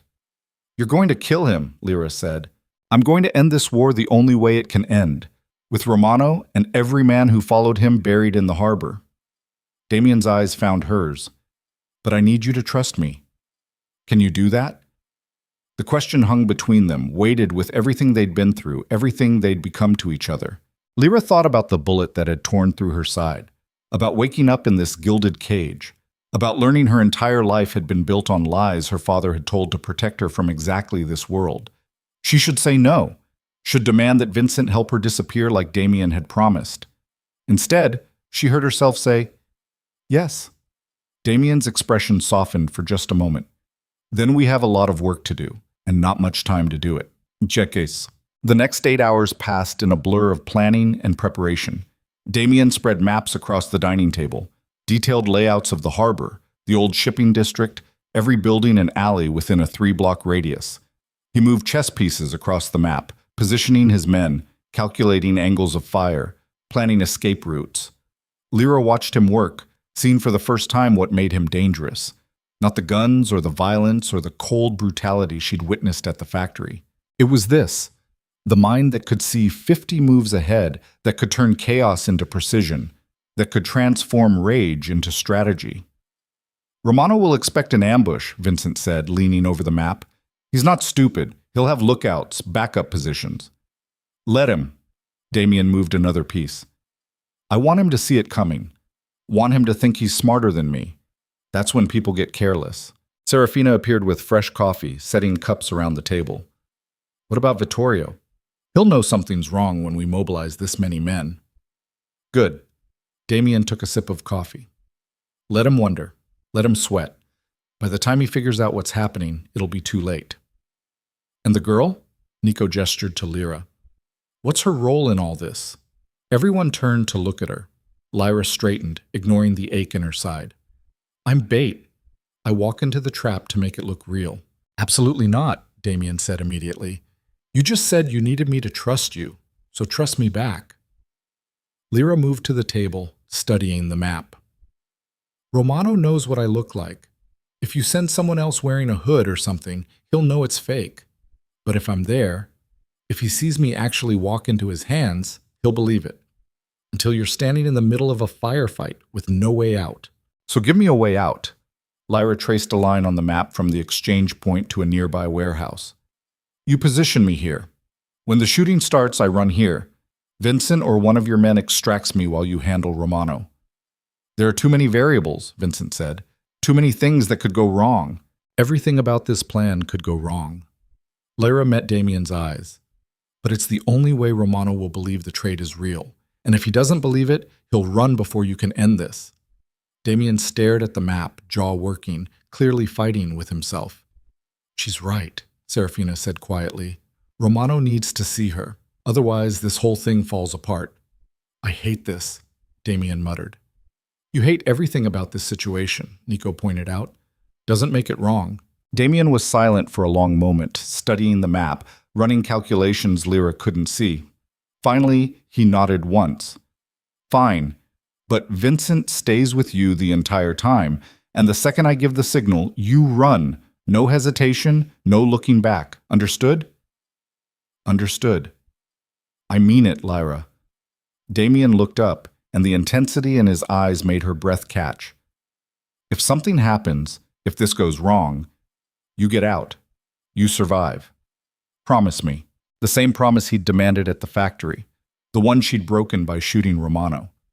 I promise, she lied, because they both knew that when bullets started flying, promises didn't mean anything. What? Midnight came too fast. Lyra stood in the back of an SUV, dressed in dark clothes Vincent had provided. A bulletproof vest pressed against her ribs, making it hard to breathe. A small pistol sat heavy in her jacket pocket. Through the tinted windows, she could see the harbor. Abandoned shipping containers stacked like metal monuments. Rusted cranes reaching toward a cloudy sky. Water lapping against concrete that smelled of oil and decay. Damien appeared at the vehicle door, pulling it open. Last chance to back out, he said quietly. Lyra shook her head. I'm seeing this through. He studied her face for a long moment, then reached out and pulled her into a brief, fierce embrace. Stay alive, he whispered against her hair. That's all I ask. Just stay alive. Then he was gone, disappearing into the shadows to take his position. Vincent climbed into the driver's seat. You ready? No, not even close. Yeah. The SUV rolled forward, headlights cutting through the darkness. They drove slowly between shipping containers, following the route Damien had mapped out. Every shadow could hide an enemy. Every sound could be a weapon being raised. Lyra's heart hammered so hard she thought her ribs might crack. They reached the designated exchange point, an open space between containers where two groups could see each other clearly. Vincent killed the engine. Across the open space, another vehicle's headlights flicked on. That's Romano, Vincent murmured. Remember, you walk halfway, wait for my signal, then get back here fast. Don't try to be a hero. Not planning on it, Lyra stepped out of the SUV. The night air was cold and damp, carrying the smell of salt and rust. Her legs shook, but she forced herself to walk forward. Romano's vehicle door opened. He stepped out, flanked by 4 armed men. "Lyra Vale," he called across the distance. "Thomas Vale's daughter. I have to say I never expected Damien Moretti to actually go through with this." "He's a man of his word," Lyra said, her voice steadier than she felt. "Is he?" Romano smiled. "Or is he hoping I'm stupid enough to walk into an obvious ambush?" Lyra's blood turned cold. "I don't know what you're talking about." "Don't you?" Romano gestured around them. "The positioning of these containers, the sight lines, the fact that Damien chose this location instead of letting me choose. He's got men everywhere, doesn't he?" Before Lyra could respond, gunfire erupted. But it wasn't coming from Damien's positions. It was coming from behind them, from the direction of their own vehicles. Lyra spun around in time to see Vincent's SUV explode in a fireball that lit up the night like a small sun. Her ears rang. Heat washed over her face. She stumbled backward, trying to understand what was happening. More gunfire. Screaming. The sound of bodies hitting concrete. Then someone grabbed her arm, one of Romano's men, dragging her backward toward their vehicle. Lyra fought, driving her elbow back into his ribs, but he was too strong. He shoved her into the back of their SUV, a gun pressed against her temple. "Move and I'll paint this interior with your brains." Through the window, Lyra saw the horror unfold. Damien's men weren't fighting Romano's soldiers. They were fighting each other. Half of them had turned on the other half, shooting their own brothers in coordinated strikes that spoke of careful planning. Vittorio. He'd betrayed them again, turned half of Damien's remaining loyal men into traitors. And now Damien was trapped in the middle of a massacre he hadn't seen coming. Lyra watched through the window as Damien fought his way through the chaos, trying to reach where her vehicle had been. His face, when she glimpsed it through the gunfire and smoke, was a mask of pure rage and terror. He was screaming her name. Romano climbed into the front seat, laughing. "Vittorio sends his regards, and his thanks for being so predictable." The SUV lurched forward, tires screaming as they accelerated away from the harbor, away from Damien, away from any chance of rescue. Lyra pressed her hands against the window, watching the firefight shrink into the distance, watching Damien fall to his knees in the middle of the carnage, watching her entire world collapse into something she couldn't fix or fight or survive. The gun remained pressed against her temple, and as Blackwater City's light swallowed them into its darkness, Lyra understood with absolute clarity that she'd been wrong about everything. She wasn't the bait, she was the prize. And Romano had just won. The SUV tore through the city streets like a bullet, weaving between traffic, running red lights, the driver's knuckles white on the steering wheel. Lyra pressed against the window, the gun barrel cold against her temple, her mind racing faster than the vehicle. She counted heartbeats, tried to slow her breathing, searched for any opening, any weakness she could exploit. Nothing. Romano sat in the front passenger seat, phone pressed to his ear, speaking rapid Italian. The words meant nothing to Lyra, but the tone said everything, triumphant, victorious, cruel. "Your boyfriend's probably dead by now," the man holding the gun said conversationally. His breath smelled like cigarettes and coffee. "Vittorio's men had orders to put 3 bullets in Moretti's head the second you were clear." Lyra's stomach twisted. "You're lying." "Am I?" He pressed the gun harder against her skin. "You saw what happened back there. Half his own men turned on him. That's what happens when you go soft over a woman. Makes you predictable. Weak." "Damien's not weak." "He is now. Was." The man shrugged. "Either way, doesn't matter to you anymore. You belong to us." The SUV turned sharply, tires screaming.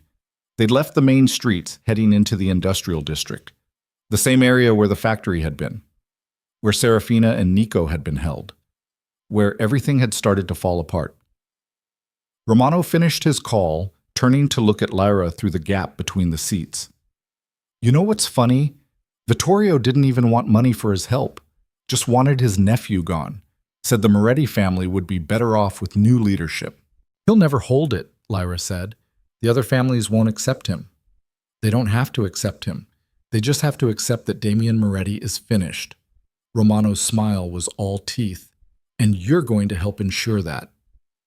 "I'm not helping you do anything." You already did, just by existing. Romano turned back around. Take her to the warehouse. Put her with the others. Others? The SUV pulled up to a decrepit building, concrete walls covered in graffiti, windows boarded up, surrounded by chain-link fence topped with razor wire.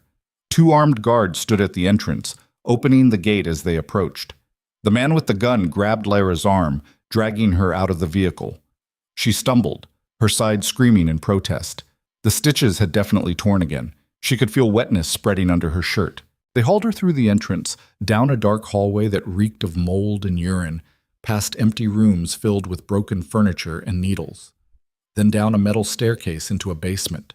The space opened up, large, concrete, lit by bare bulbs hanging from exposed wiring, and against the far wall, chained to pipes, were 2 figures, Serafina and Nico. Lyra's heart stopped. They were alive, but barely. Serafina's face was bruised beyond recognition, one eye swollen, completely shut. Nico's shirt was soaked with blood from wounds Lyra couldn't see.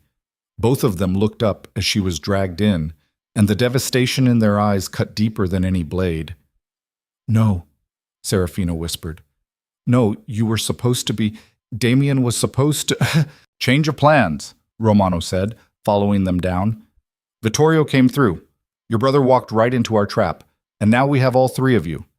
"Where is he?" Nico's voice was hoarse, damaged. "What did you do to Damien?" "Nothing yet. He's still at the harbor, I imagine. Or what's left of him." Romano nodded to the guards. "Chain her up with the others. Make sure it's tight. She's proven to be resourceful." They shoved Lyra against the wall beside Serafina, yanking her arms above her head. Cold metal bit into her wrists as they locked the chains. Her wounded side stretched, tearing something inside, and she couldn't stop the gasp that escaped.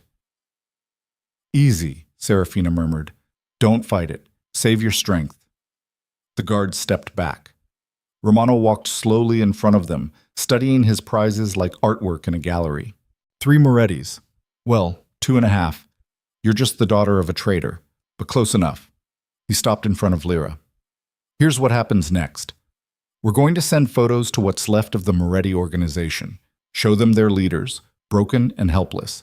Then we're going to make an offer. Surrender the territories, the businesses, everything, and we'll let you live. Refuse, and we start sending pieces." "You'll never hold it," Serafina said. "Even if Damien's dead, even if you kill us, there are others. Family in Chicago, New York. They'll come for you." "Let them try." Romano turned away, heading for the stairs. "I'll be back in an hour. Try not to bleed out before then. It's so much more fun when you're conscious." Then he was gone, the guards following, the metal door at the top of the stairs slamming shut with finality. Silence settled over the basement like a burial shroud. Lyra tested the chains. They were solid, bolted deep into the concrete wall. Her wrists were already rubbing raw against the metal. "I'm sorry," she whispered. "For what?" Nico's voice was barely audible. "For all of it. For saving Damien that first time. For being the reason." "Stop." Serafina's good eye fixed on her. "You didn't cause this. Romano and Vittorio did. And if Damien's not dead, if there's any chance he's still out there, he'll come for us." "You saw what happened at the harbor. His own men turned on him." "Not all of them. Vincent's loyal, Marcus, Elena. At least a dozen others who would die for Damien without question." Serafina shifted, wincing. "My brother doesn't go down easy. And if he thinks we're still alive, he'll move heaven and earth to get us back." "He thinks I'm dead," Lyra said quietly. He saw the SUV explode. Vincent's vehicle. Vincent wasn't in that vehicle. Lyra's head snapped up. "What?" "Vincent's too smart to stand in the kill zone. He would have positioned himself somewhere else, somewhere with a clear exit." Serafina's lips curved into something that might have been a smile if her face wasn't so damaged. "Which means Damien knows you're alive, and he knows exactly who took you." Hope flared in Lyra's chest, small, fragile, but real. "How long do you think we have?" Nico asked. "Before Romano comes back?" "Maybe an hour. Before Damien finds us." Serafina closed her good eye. "Could be minutes. Could be never." "That's encouraging?" "I'm not paid to be encouraging. I'm paid to be realistic." Lyra tugged at the chains again, searching for any weakness. The pipes they were attached to were old, rusted in places, but still solid. Breaking free would take tools they didn't have, time they didn't have, strength she wasn't sure she possessed, but giving up wasn't an option. She looked down at her side at the growing bloodstain on her shirt. The bulletproof vest had protected her torso, but the edges of the torn wound were exposed. Blood seeped steadily, dripping onto the concrete floor. An idea formed. Terrible. Desperate. Probably stupid. But maybe their only chance. "I need you both to trust me," Lyra said. Serafina opened her eye. That's never a good way to start a sentence. The guard who chained me, he wasn't gentle.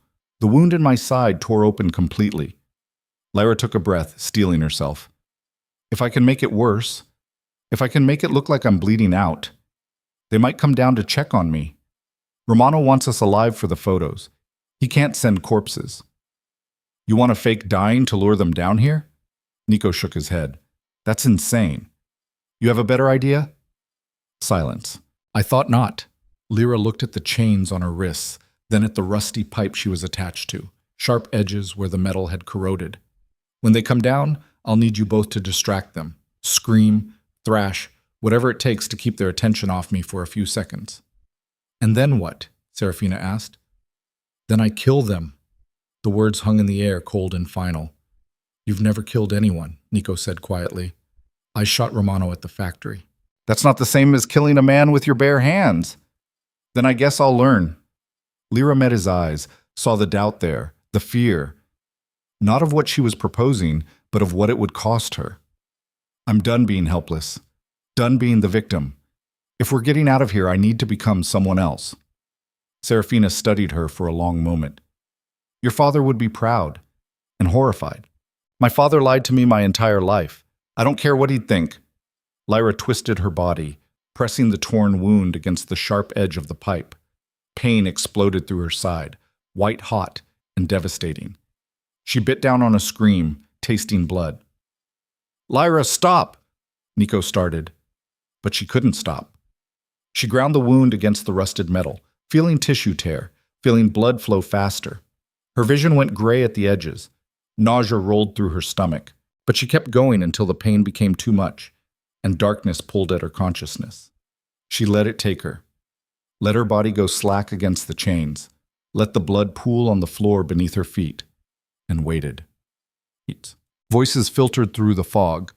Bleeding everywhere, we need to... Romano said not to touch them. She's going to die before he gets back. You want to explain that? Footsteps on stairs, the metal door creaking open. Lyra kept her eyes closed, her breathing shallow. Blood continued to seep from her side, warm and sticky. She'd lost too much already. Could feel the weakness spreading through her limbs. This had to work, or she'd bleed out for nothing. Two sets of footsteps approached. She heard the jingle of keys, the scrape of metal on metal. Stupid bitch tore herself open on the pipe. One of the guards grabbed her chin, tilting her head up. Hey, can you hear me? Lyra didn't respond. She's out cold. We need to get her down. Apply pressure to the wound. Do it quick. Romano finds out we moved her without permission. We're dead. The chains rattled as they unlocked them. Lyra's arms dropped, dead weight.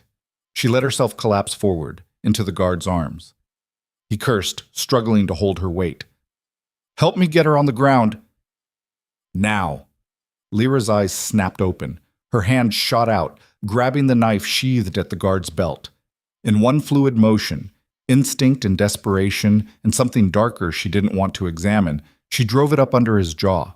The blade punched through soft tissue, into his brain. His eyes went wide. Blood poured from his mouth.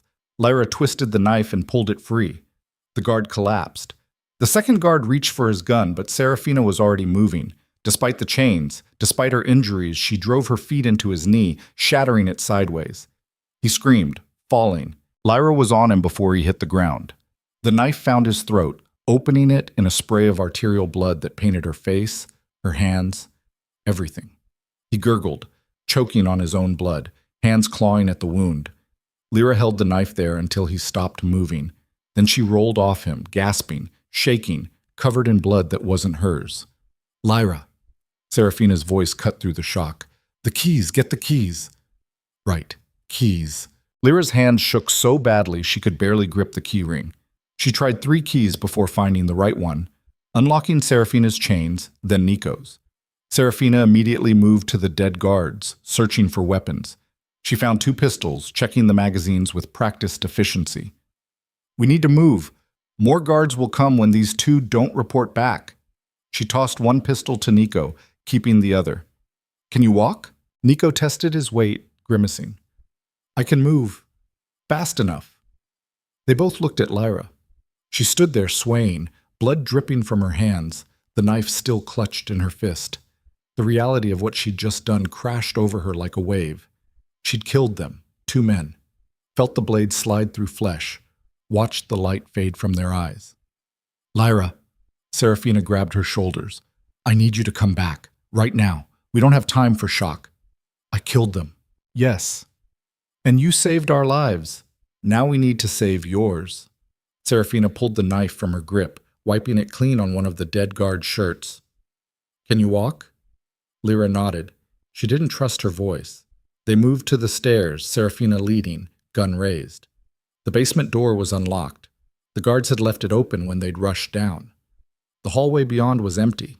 They climbed quickly, quietly, every shadow a potential threat. Lyra's side screamed with each step, blood soaking through her shirt, dripping onto the floor. She left a trail behind them, but there was nothing she could do about it. They reached the ground floor. Through broken windows, Lyra could see the warehouse yard, the chain-link fence, the gate still open from when they'd brought her in. 2 guards at the gate, Nico whispered. At least 3 more patrolling the perimeter. "We can't fight our way through that many," Serafina said. "Not in our condition." "Then we don't fight. We run." Lyra pointed to the back of the warehouse. "There has to be another exit, service door, loading dock, something." They moved through the warehouse, past empty rooms and broken equipment, searching. Lyra's vision kept going gray at the edges, her body demanding she stop, rest, deal with the wound that was actively trying to kill her. She ignored it. They found a loading dock door at the rear of the building, rusted but functional. Nico forced it open, the metal screaming in protest. Outside, an alley, dumpsters, rats scattering from the noise. And at the far end, a figure stepped into view. Lyra's heart stopped. Vincent. He was battered, his suit torn and blood-stained, but alive. And behind him, emerging from the shadows like vengeful spirits, were at least 20 armed men, all of them loyal to Damien. "Inside," Vincent said quietly. "Move fast." They didn't need to be told twice. Vincent's men flooded past them into the warehouse, moving with military precision. Gunfire erupted immediately, Romano's guards inside finally realizing they'd been infiltrated. Vincent grabbed Lyra's arm as she stumbled. "Where's Damien?" she gasped. "Coming. He had to handle Vittorio first." Vincent's expression was grim. It wasn't pretty. More gunfire, screaming from inside the warehouse.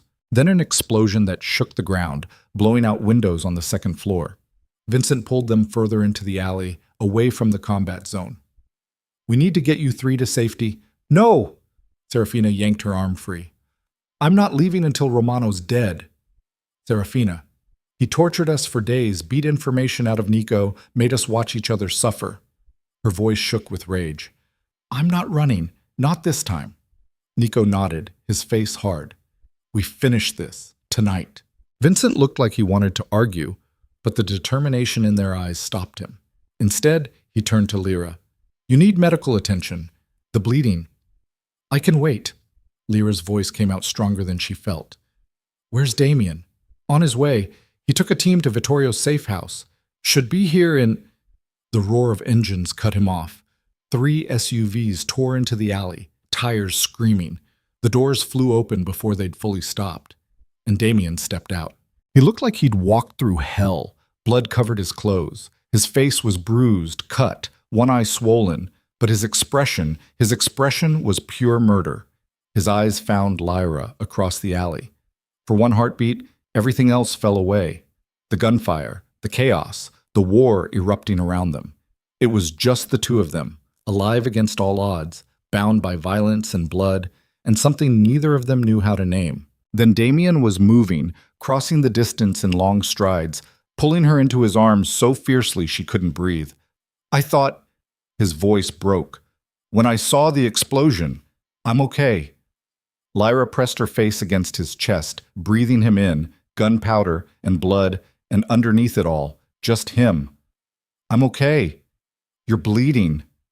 It's not as bad as it looks. You're a terrible liar. Damien pulled back, his hands cupping her face, his eyes searching hers. I'm going to kill Romano. I'm going to kill Vittorio. I'm going to burn down everyone who touched you. Vittorio's already dead, Vincent said quietly. Damien handled it. Lyra looked up at Damien's face, saw the answer there. What did you do? What needed to be done? His expression was cold, empty. He betrayed this family. There's only one punishment for that. How many men did he turn? 15. All of them dealt with. Damien's hands dropped to her shoulders. It's just Romano now, and whatever men he has left in that warehouse. As if summoned by his name, the warehouse doors exploded outward. Romano emerged, flanked by 6 heavily armed guards, firing blindly into the alley.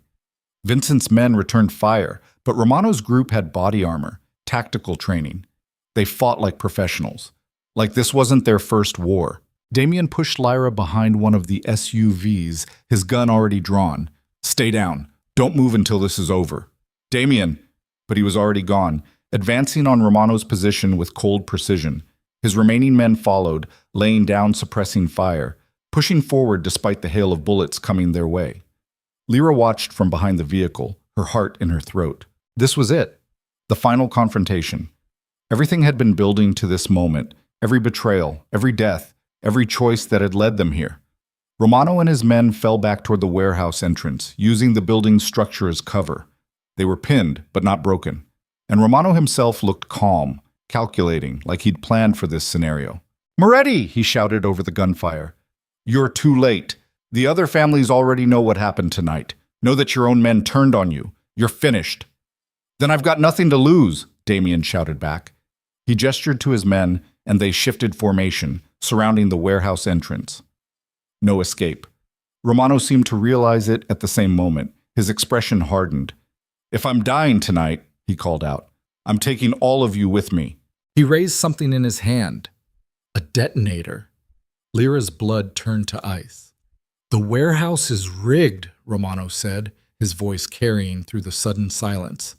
Enough explosives to level this entire block. You advance, I press the button. We all go to hell together. Damien froze. Serafina and Nico were still inside. At least a dozen of Damien's men were in there, clearing rooms, securing the building. If Romano triggered the explosives, they'd all die. Let my men evacuate, Damien said, his voice steady despite the situation. Then it's just you and me, face to face, no weapons, old school. Romano laughed. You think I'm stupid? The second your men are clear, you'll put a bullet in my head. Maybe. Or maybe I'll beat you to death with my bare hands. Either way, your men get to watch you die like the coward you are. The insult landed. Lyra saw Romano's jaw clench, saw pride and rage war with self-preservation. Fine, Romano finally said. But she stays. He pointed at Lyra. The girl. She walks over here, stands right next to me. Insurance that you won't try anything stupid. No. Damien's voice was flat, absolute. Then everyone dies. I said no. Damien. Lyra stepped out from behind the SUV before he could stop her. It's okay. Lyra, get back. I trust you. She met his eyes, saw the terror there, the rage. I trust you to end this. She started walking toward Romano before Damien could grab her. Every step felt like walking to her own execution. Her side screamed, blood dripped onto the pavement, but she kept moving. Romano's men parted as she approached. He grabbed her arm, pulling her close, the detonator still in his other hand. Smart girl, he murmured. Too bad you chose the wrong side. Across the kill zone, Damien stood frozen, his gun aimed at Romano's head but unable to fire with Lyra so close. Evacuate the building, Romano called out. You've got 2 minutes, then we settle this. Damien's men began filing out of the warehouse, carrying wounded, moving quickly. Serafina and Nico emerged, both protesting, both wanting to stay and fight. But Damien ordered them back, ordered everyone back. Until it was just the 4 of them in the center of the alley. Damien, Romano, Lyra, and the guard still holding a gun to her head. Let her go, Damien said quietly. After you drop your weapon. Not happening. Then we're at an impasse. Romano's grip on Lyra's arm tightened. Unless you want to watch me blow her brains out before I trigger these explosives. Damien's finger moved to the trigger, and Lyra realized with absolute clarity that there was only one way this ended, only one choice that saved everyone. She looked at Damien across the distance, memorizing his face, the bruises, the blood, the fierce, desperate love burning in his eyes. "I'm sorry," she whispered. Then she drove her elbow back into Romano's ribs with every ounce of strength she had left. He grunted, his grip loosening just enough. Lyra spun, grabbing for the detonator, her hands closing around his wrist. Romano's guard fired. The bullet caught Lyra in the shoulder, spinning her around, but she didn't let go of Romano's wrist. Couldn't let go. Because if he pressed that button, everyone died. Damien's gun roared. The guard dropped. Then Damien was there, his hands joining Lyra's, fighting for control of the detonator. Romano fought like a cornered animal, all teeth and desperation. The three of them went down in a tangle of limbs, hitting the pavement hard. Lyra's vision went white with pain. She felt her grip slipping, felt Romano's finger moving toward the button. Then Damien's hand closed over Romano's throat and squeezed. Romano's eyes bulged. His free hand clawed at Damien's face, leaving bloody tracks. But Damien didn't let go. Just kept squeezing, his expression cold and empty and absolutely terrifying. Romano's struggles weakened. His finger slipped away from the detonator button, then went still completely. Damien held on for 10 more seconds, making sure, making it permanent. Then he released Romano's corpse, grabbed the detonator, and threw it as far as he could into the empty lot behind the warehouse. Silence crashed over the alley. Lyra lay on the pavement, blood pooling beneath her from 2 wounds now, her consciousness fading at the edges. She felt Damien's hands on her face, heard him shouting for medics, saw his face above hers, terrified and furious and beautiful. "Stay with me," he demanded. "You hear me? Stay with me." "I'm tired," she whispered. "I don't care. You don't get to die. Not after everything." His voice cracked. "Not when I finally—" But Lyra didn't hear the rest. The darkness swallowed her whole, pulling her down into someplace quiet and painless. And as consciousness slipped away completely, her last thought was wondering if this was what peace felt like, or if she'd just run out of ways to save the man she loved. White light burned through Lyra's eyelids. Not the harsh fluorescent glare of the warehouse basement or the sterile brightness of a hospital room. This was different, softer, filtered, like sunlight through expensive curtains. She tried to open her eyes and immediately regretted it. Pain radiated through her entire body, her side, her shoulder, places she couldn't even identify. Everything hurt. "Don't move." The voice was familiar, female, exhausted. Lyra forced her eyes open despite the protest from every nerve ending. Serafina sat in a chair beside the bed, looking worse than Lyra had ever seen her. The bruises on her face had turned spectacular shades of purple and yellow. One arm was in a sling, but she was alive. "How long?" Lyra's voice came out as a croak. 4 days. You crashed twice in surgery. The doctor said—" Serafina stopped, her jaw clenching.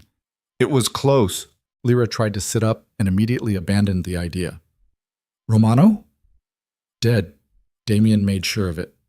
Serafina poured water into a glass, helping Lyra drink. "Vittorio's dead too, along with everyone who turned on us.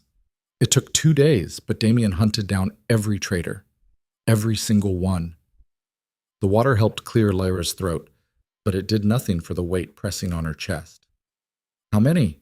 23 men total. Vittorio's loyalists. Serafina set the glass down. "The organization is fractured. Half our territory is in chaos. The other families are circling like sharks, waiting to see if we're weak enough to take down." "Are you?" Serafina's expression hardened. "We're still standing. That's what matters." "Where's Damien?" Something flickered across Serafina's face. Concern, maybe, or fear. "Downstairs, in his office. He hasn't left the building since the harbor. Hasn't slept more than an hour at a time." She stood up, smoothing her dress with her good hand. "He's been waiting for you to wake up. I should tell him—" "Wait." Lyra grabbed Serafina's wrist, ignoring the pain it caused. "What happened at the warehouse? After I passed out?"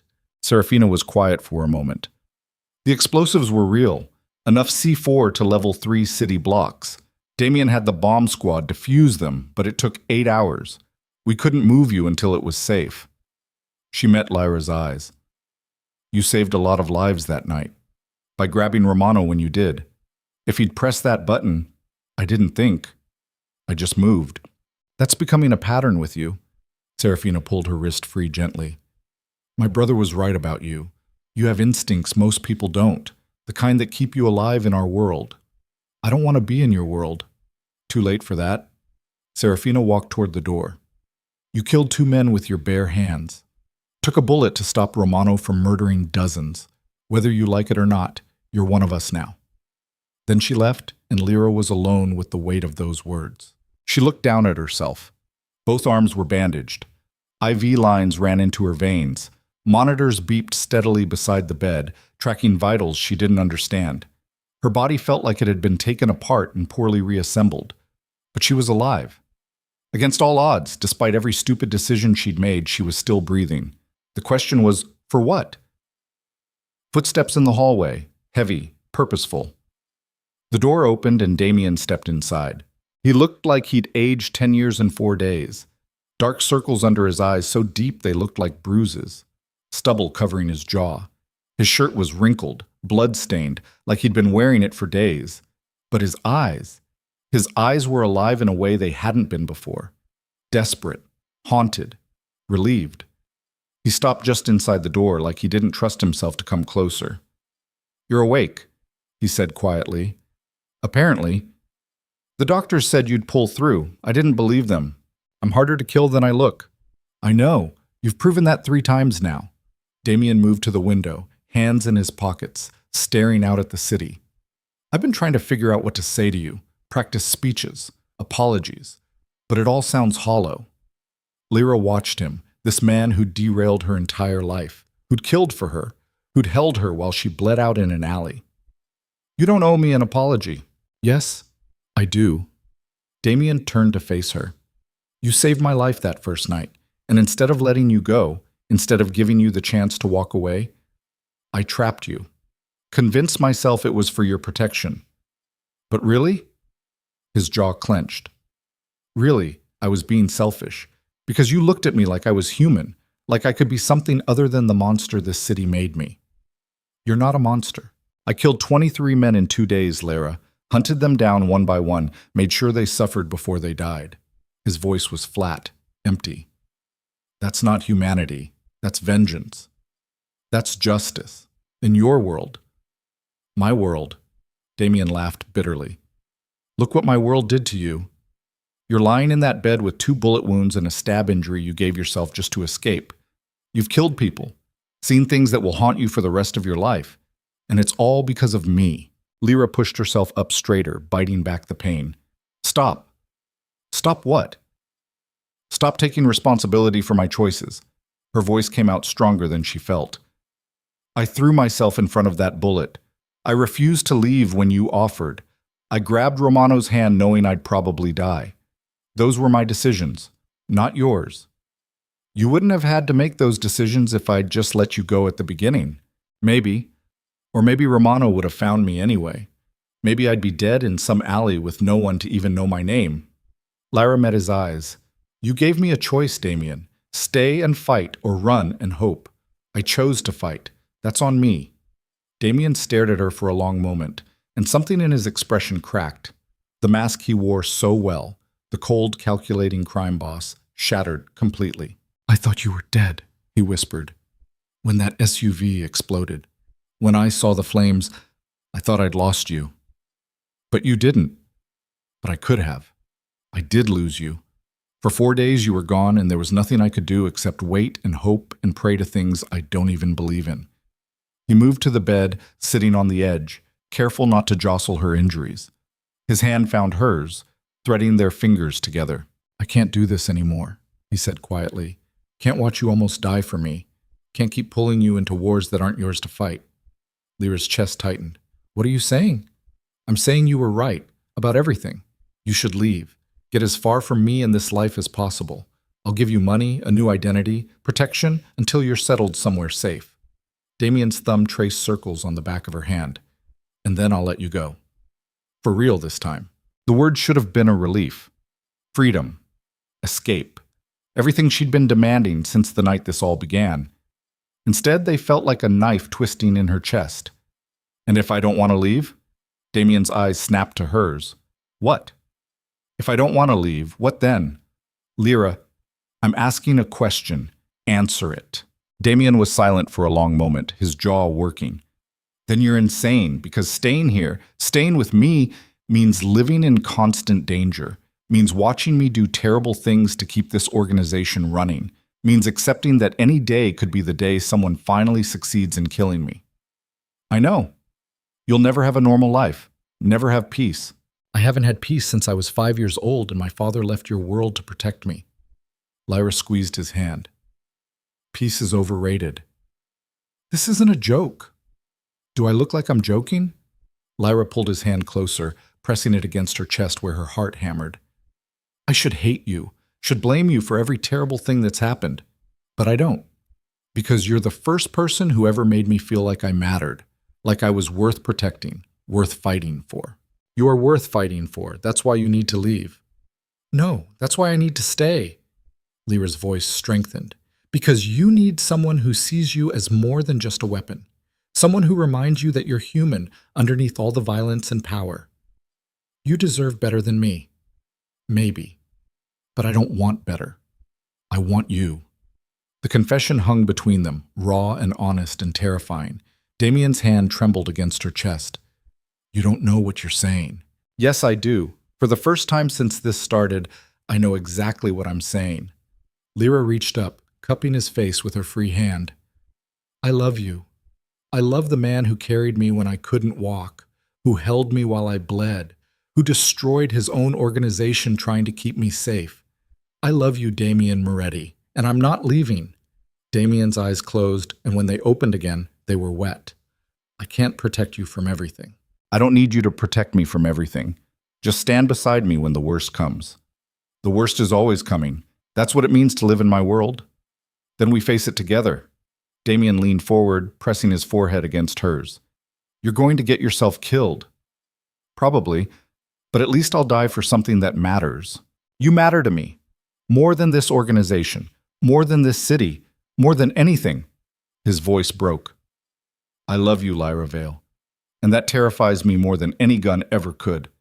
Lyra smiled despite the tears streaming down her face. Good. We can be terrified together. Then he kissed her, gentle at first, mindful of her injuries, but deepening when she pulled him closer. It tasted like blood and tears and promises neither of them knew if they could keep, but it was real. Raw. Human. When they finally pulled apart, Damien rested his forehead against hers, both of them breathing hard. If you stay, he said quietly, things have to change. We can't keep living like we have been, waiting for the next attack, the next betrayal.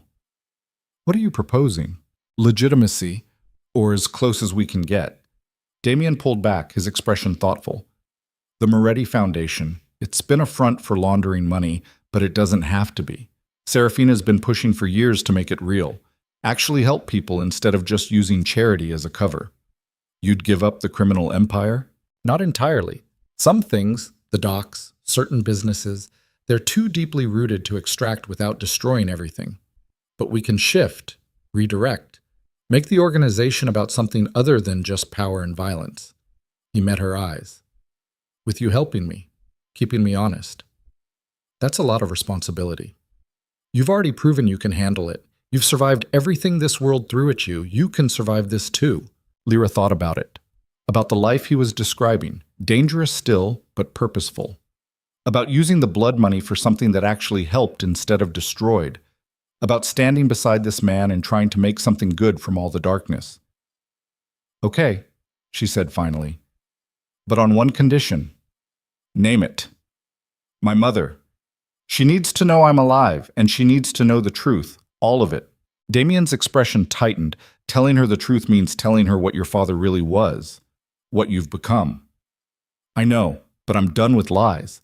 If I'm going to do this, really do this, I need to start by being honest with the one person who's always loved me, no matter what. Damien was quiet for a moment, then nodded. All right, We'll bring her here.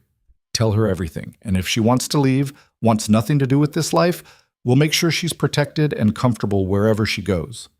Thank you. Don't thank me yet. You haven't met with the other family heads. Lyra's stomach dropped. What? The Morettis aren't the only crime family in this city. There are 5 major organizations, all of them watching to see if we're weak enough to take down after Vittorio's betrayal. Damien stood up, pacing to the window. They've called a meeting tomorrow night, all the heads of the families, their lieutenants, and me, to discuss the future of our territories. What happens at this meeting? Depends. If they sense weakness, they'll move against us. Try to carve up our territory, absorb our businesses. Damien's jaw clenched. If they respect strength, they'll negotiate.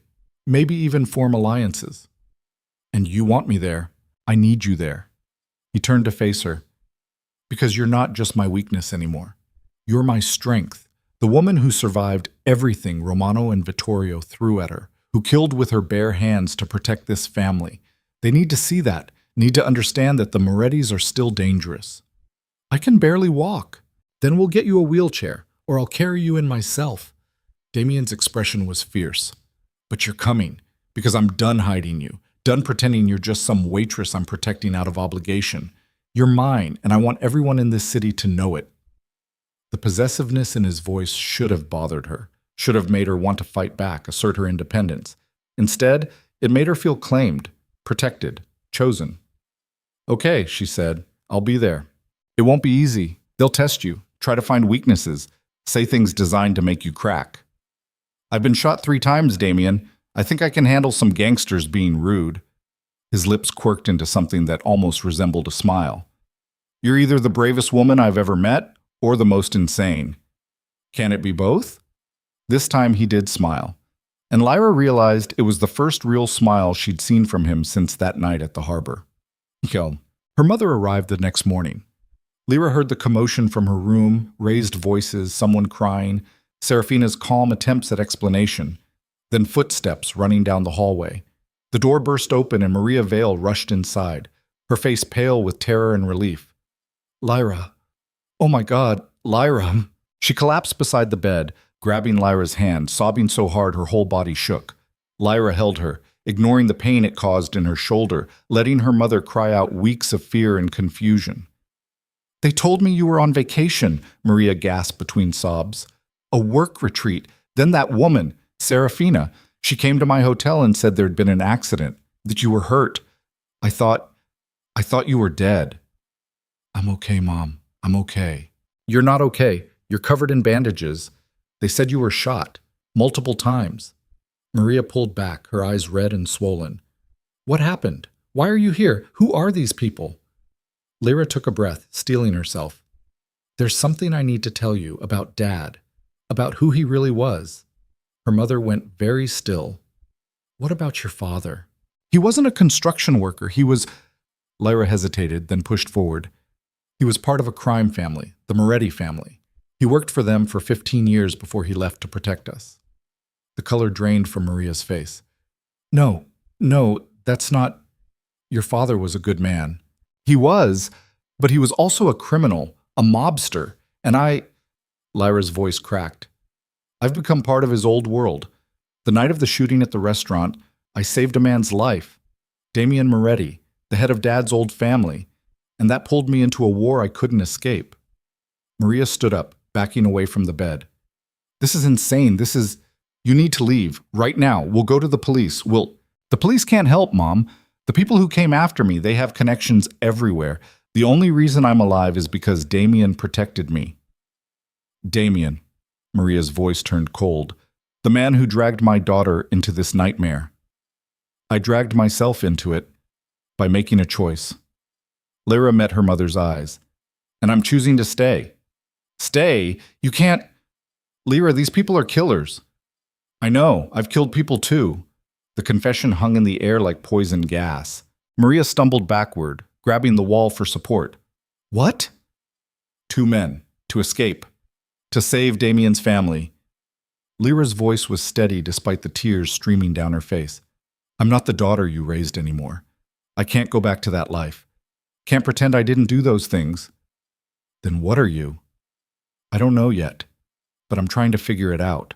Maria sank into the chair Serafina had vacated, her face in her hands. For a long moment, she just cried, harsh, broken sounds that tore at Lyra's heart. "Your father left to protect you from exactly this," she finally said. "He gave up everything, his brothers, his power, his entire life, so you could be normal, safe." "I know." "And you're throwing it away." "No, I'm honoring it." Lyra leaned forward despite the pain. Dad survived in this world for 15 years because he had the instincts for it, the strength, the willingness to do what needed to be done. And he passed that to me, not through teaching or training, through blood. That's not something to be proud of. Maybe not, but it's the truth. Lyra reached out, and after a moment, her mother took her hand. "I'm not asking you to understand. I'm not even asking you to accept it. I just need you to know that I love you, and that if you want to walk away, want nothing to do with this life, I'll understand." Maria was quiet for a long time, studying Lyra's face like she was seeing her for the first time. "You look like him," she finally whispered. "Your father, right before he left. That same determination, that same certainty that you're doing the right thing, even if it destroys you." "Is that a yes or a no?" "It's a mother saying she doesn't have a choice." Maria squeezed Lyra's hand. "You're my daughter. I watched you learn to walk, to read, to become the woman you are. And if this is who you've become," her voice broke, "then I'll find a way to accept it, even if it terrifies me." Lyra pulled her mother into an embrace, both of them crying, both of them holding on like they might never let go. "I'm sorry," Lyra whispered, "for all of it. Don't apologize for surviving. Your father taught me that much." Maria pulled back, wiping her eyes. "But I want to meet him, this Damien Moretti, the man you're willing to die for. He's not—" "Don't lie to me. I can see it in your eyes. You love him." Lyra didn't have the strength to deny it. The meeting was held in a neutral location, an old theater in the Arts District, abandoned for years but maintained by the families as a meeting ground. Lyra sat in a wheelchair Damien had insisted on, her body still too damaged to walk more than a few steps. She wore a black dress Serafina had provided, elegant but simple. The bandages on her arms and shoulder were visible, no hiding what she'd been through. Damien stood beside her, one hand resting on her shoulder. A statement. A claim. Serafina and Nico flanked them, both recovered enough to stand but still bearing the marks of their captivity. Vincent stood guard at the door, along with a dozen other armed men. The theater's main floor had been converted into a meeting space, a long table surrounded by chairs, each position marked with a family's name. Moretti, Castellano, DeLuca, Zhao, Volkov, the 5 families that controlled Blackwater City's underworld. They arrived one by one, each head of family entering with their own entourage. Lyra felt their eyes on her, assessing, calculating, wondering what role this wounded woman played in Damien's organization. Marcus Castellano arrived first, mid-50s, expensive suit, the kind of man who looked like a businessman until you saw the coldness in his eyes. He nodded to Damien, his gaze lingering on Lyra before moving past. Then came Sofia DeLuca, one of the only women to run a family, dressed in red, her reputation for brutality preceding her. She studied Lyra openly, something like respect flickering across her face. Chen Zhao entered with silent precision, his men moving like shadows. His expression revealed nothing as he took his seat. Finally, Alexei Volkov, the youngest of the family heads at 35, but no less dangerous. His smile was all teeth when he looked at Lyra. "So this is the famous waitress who brought down Romano and Vittorio. I'm impressed." "Don't be," Lyra said quietly. "I was just trying to survive." Survival is the most impressive skill of all. They all took their seats around the table. Damien remained standing, his hand still on Lyra's shoulder. "We're here," Marcus Castellano began, "to discuss the future of Moretti territories following the recent instability." "You mean my uncle's betrayal in Romano's failed war," Damien said flatly. "Let's not dance around it." "Fine. Your organization lost 23 men in a single week. Half your lieutenants are dead or compromised. The Romanos may be gone, but you're vulnerable." Marcus leaned back. "The question is, are you strong enough to hold what you have?" "I am." "Prove it." Damien's jaw clenched. I've eliminated every traitor, secured our territory, and I'm standing here instead of bleeding out in an alley. That should be proof enough. It's not. Sofia DeLuca's voice was sharp. You got distracted, compromised, all because of, she gestured at Lyra. Her, a civilian you brought into our world. That shows weakness. That shows humanity, Serafina cut in. Something the rest of you could use more of. Humanity gets you killed, Chen Zhao said quietly. Ask Romano. Romano got himself killed by underestimating us, Damien said, by thinking compassion was the same as weakness. It's not. Then what is it? Alexei Volkov leaned forward, genuinely curious. Because from where I'm sitting, she's a liability. Someone our enemies can use against you. She's my strength. Damien's hand tightened on Lyra's shoulder. Because she reminds me what I'm fighting for. Not just power or territory, but people, family, things worth protecting. Sentimental nonsense, Marcus muttered. Is it? Damien's voice hardened. Tell me, Marcus, when was the last time you cared about anything other than profit? When did you last look at your organization and see people instead of assets? Marcus's expression darkened. Watch your tone. Or what? You'll move against me? Damien leaned forward, his eyes cold. Go ahead. Try it. See how far you get before my people cut yours down. Tension crackled through the room. Hands moved to weapons. Guards shifted positions. Then Sofia DeLuca laughed, a harsh, unexpected sound that cut through the building violence.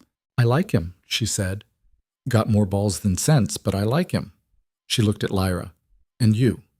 You took 2 bullets and still managed to kill with your bare hands. That's respectable. I did what I had to do, Lyra said. We all do. That's what makes us survivors. Sofia turned back to the table. I say the Morettis keep their territory. They've proven they can hold it, even when half their organization turned traitor. That takes strength. I agree, Chen Zhao said quietly. Damien dealt with the threat efficiently, brutally. He sent a message that betrayal won't be tolerated. That's the mark of a strong leader. Marcus and Alexei exchanged glances. And what about the girl? Marcus asked. She's still a target, still a weakness enemies can exploit. Then our enemies are welcome to try, Damien said, and die in the attempt. Alexei studied them both for a long moment, then shrugged. Fine. The Morettis keep what they have. But we're watching. Any sign of real weakness, any indication you can't hold your territory, he smiled, and we'll be there to pick up the pieces. Understood, Damien said. The tension in the room eased slightly, not gone, but reduced to a manageable simmer. Marcus stood up. Then we're done here. Unless anyone has other business? No one spoke. The meeting ended as quickly as it had begun, each family head leaving with their entourage, disappearing into the night like shadows. When they were alone, Damien released a breath he seemed to have been holding for hours. That went better than expected, Serafina said. They're still circling, Nico added, waiting for us to stumble. Let them wait. Damien looked down at Lyra. How are you holding up? Tired, but okay.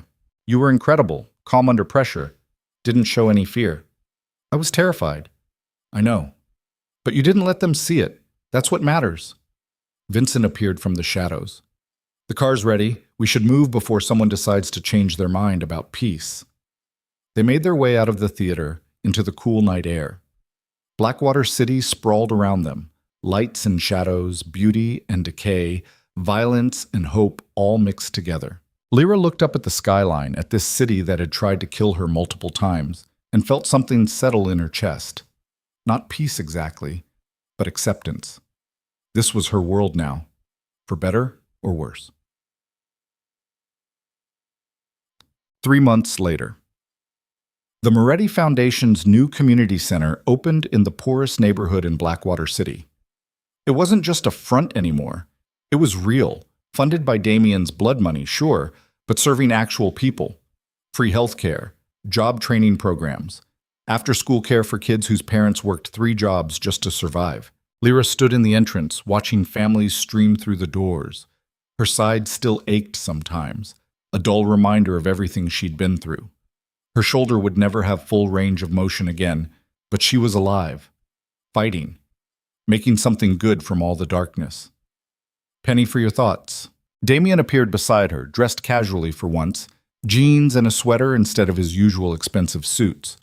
He looked younger like this, less like the crime boss everyone feared and more like just a man trying to figure out how to be better. Just thinking about how far we've come, Lyra said. Not far enough. We still have 3 fronts that are pure money laundering, 4 businesses that exist only to hide illegal profits. Damien's jaw clenched. It's going to take years to clean this up. Maybe decades. Then it's good we have time. He looked down at her, and the warmth in his eyes made her breath catch. You sure about this? It's not too late to walk away.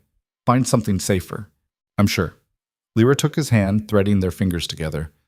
Besides, someone needs to keep you honest. You're the only person who ever could. They stood there together, watching people who'd never know the violence that funded this place, the blood that paid for their safety. Lyra thought about the woman she'd been 3 months ago, the exhausted waitress surviving on tips and silence, invisible to everyone around her. That woman was gone, erased by bullets and choices and the terrible, beautiful transformation of becoming someone new. She didn't miss her. Your mother called this morning, Damien said. She wants to have dinner next week. Says she's ready to hear more about what we're doing with the foundation. She's trying. That's all I can ask. She loves you, even if she doesn't understand this life. Do you understand it? Really? Lyra looked up at him. Some days I'm not sure I do. How we can do good things with money earned from terrible ones. How we can build something beautiful on top of all that darkness. We do it because the alternative is worse. Letting the darkness win completely. Damien pulled her closer, his arm around her waist. My father built this empire on fear and violence, made people suffer to maintain power. But we can change that, slowly. One community center at a time, one person helped at a time. That's a long game. I'm good at long games. Lyra leaned into him, letting his strength support her. Across the street, she saw Vincent watching from a parked car. Guards positioned on rooftops. The ever-present security that came with loving a man the entire underworld wanted dead. But she'd accepted that. Accepted all of it. Because some things were worth the risk. Serafina appeared in the doorway, clipboard in hand. We need you both inside. The mayor's about to give his speech. The mayor who's on your payroll? Lyra asked. The mayor who recognizes mutually beneficial arrangements, Serafina corrected primly. Come on, let's play nice for the cameras. They followed her inside, into the crowd of politicians and community leaders and families who'd come to see this miracle. A crime boss trying to become something better. The speech was everything political speeches were. Lots of words, empty promises, photo opportunities. But beneath it all, Lyra saw something real. Saw mothers who now had childcare. Saw teenagers who'd have job training instead of joining gangs. Saw hope in a neighborhood that had forgotten what it looked like. After the ceremony, as they were leaving, a woman approached.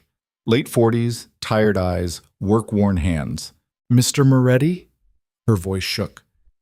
I just wanted to say thank you. My son, he was heading down a bad path. Gangs, drugs. But your center, the programs you're running, her eyes filled with tears. He's got a job now. At one of your businesses. You saved his life. Damien looked uncomfortable with the gratitude. I'm just doing what should have been done years ago. No, you're doing more than that. The woman looked at Lyra. Both of you, thank you. Then she was gone, disappearing back into the crowd.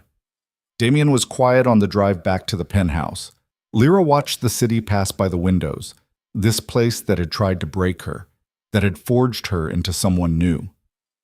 That woman, Damien finally said, her son. He's one of hundreds we've helped in the last 3 months. That's good. But it doesn't erase the others, the people I've hurt, the lives I've destroyed building this empire. His hands clenched in his lap. How do you balance that? The good against the bad? I don't think you can. Not really. Lyra took his hand. But you can try to make tomorrow better than today. And the day after that better than tomorrow. That's all anyone can do. You make it sound simple. It's not simple. It's just necessary. They pulled into the underground garage beneath the penthouse. Vincent was already there, along with increased security Damien had insisted on after the meeting with the other families. Because the peace they'd won was fragile, temporary. built on respect that could evaporate the moment they showed weakness.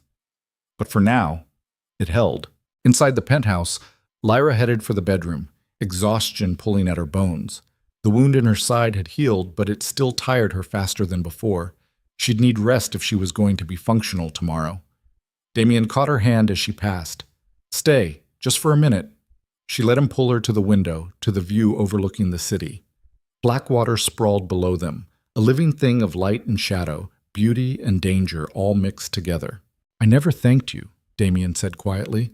"For what?"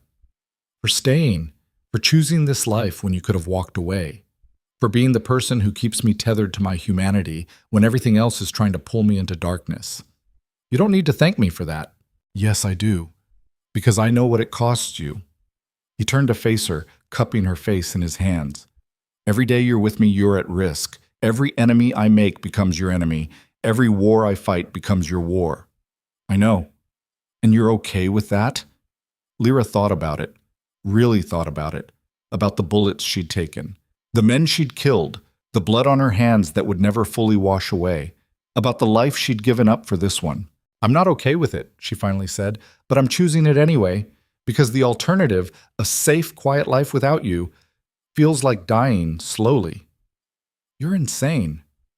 "Probably, but you love me anyway." "I do." Damien kissed her, soft and deep and full of promises they both knew might be broken by violence. "More than anything, more than this empire, more than my own life."